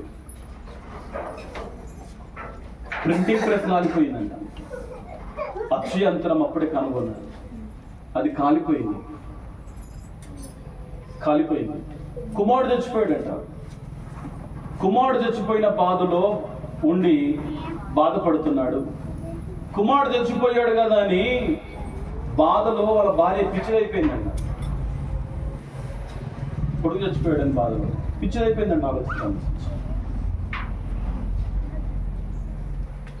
ఎన్ని అవస్థలు పడ్డాడు తెలిసిన, చాలా బాధలు పడ్డాడు ఆయన, ఎన్నో ఇబ్బందులు పడ్డాడు, ఎన్నో అవమానాలు, కన్నీళ్లు, వేదనలు. కన్న కొడుకు కన్న ముందు చచ్చిపోయాడు. ప్రింటింగ్ ప్రెస్ అప్పటి బైబిల్ ముద్రించాడు, మొత్తం అన్ని కాలిపోయినాయి. ఇవన్నీ చూసిన తర్వాత ఏ మనిషికైనా ఎంత బాధ. తర్వాత భార్య కూడా పిచ్చిదైపోయింది. అయినా తన యొక్క పోరాటాన్ని ఆపలేదు. ఇంకొక మాట చెప్పనా, ఎన్ని జరిగినా విశ్వాసము లేని దుష్ట హృదయము విలియం కేరీ తనలోనికి రానిచ్చుకోలేదు. ఇక్కడ రానిచ్చుకోలేదు. ఆయనకు ఎదురైన పోరాటాలు, సమస్యలు ఎన్నని కాదు, విశ్వాసం లేని దుష్ట హృదయం ఆయనలో ఆయన ఉంచుకోలేదు. జాగ్రత్త పడ్డాడు, ఎక్కడైనా 5 నాలుగుకి వస్తుందేమో విశ్వాసం దుష్ట హృదయం, సాతాను హృదయం, దేవుడు విడిచిపోయే హృదయం నాలుగు ఎక్కడ వస్తుందని జాగ్రత్త పడ్డాడు. చివరికి తాను కూడా బైబిల్స్ అన్ని తెలుగులోనికి అనువాదం చేసి ఆయన ఒక రోజున చనిపోయాడు. ఆయన చేసిన కార్యక్రమాలు ఎన్నో ఉన్నాయి మన దేశంలో. దేవులారా, మొదటి జాగ్రత్త ఏంటంటే అది వినిన సంగతులు విడిచిపెట్టి కొట్టుకొని పోకుండా జాగ్రత్త ఉండాలి. 2వ జాగ్రత్త ఏమంటున్నాడు? జీవము కలిగిన దేవుని విడిచిపోనట్టు విశ్వాసం లేని దుష్ట హృదయం మీరు ఎవరైనా ఉందేమో. హల్లెలూయా. ఈరోజు చేసే ఈ భక్తి యేసుప్రభుడు అక్కడ 10 ఏళ్ళు ఆలస్యం అయితే మనం అప్పుడు కూడా చేయదుము గాక. ఆమె చెప్పుడు గట్టిగా, దేవునికి మహిమ కలుగును గాక. ఇంకా రాబోయే దినాల్లో మనం బ్రతికేంత వరకు ఆయన భక్తి చేస్తూ ఈ రక్షణ మార్గంలోనికి అనేకుల్ని మనం నడిపించుదుము గాక. కాబట్టి మనం జాగ్రత్త కలిగి జీవిస్తాం. దేవుడు రాకపోతే దేవుడి మాటలు దీవించును గాక. అందరం కలుపుకుందాం, ప్రార్థన చేసుకుందాం. అందరం స్వామి దేవుడి సన్నిధిలో దేవుని పాదాల చెంత, ప్రభువా నాతో మాట్లాడినందుకు వందనాలు, నన్ను బలపరిచినందుకు నీకే వందనాలు. ప్రార్థన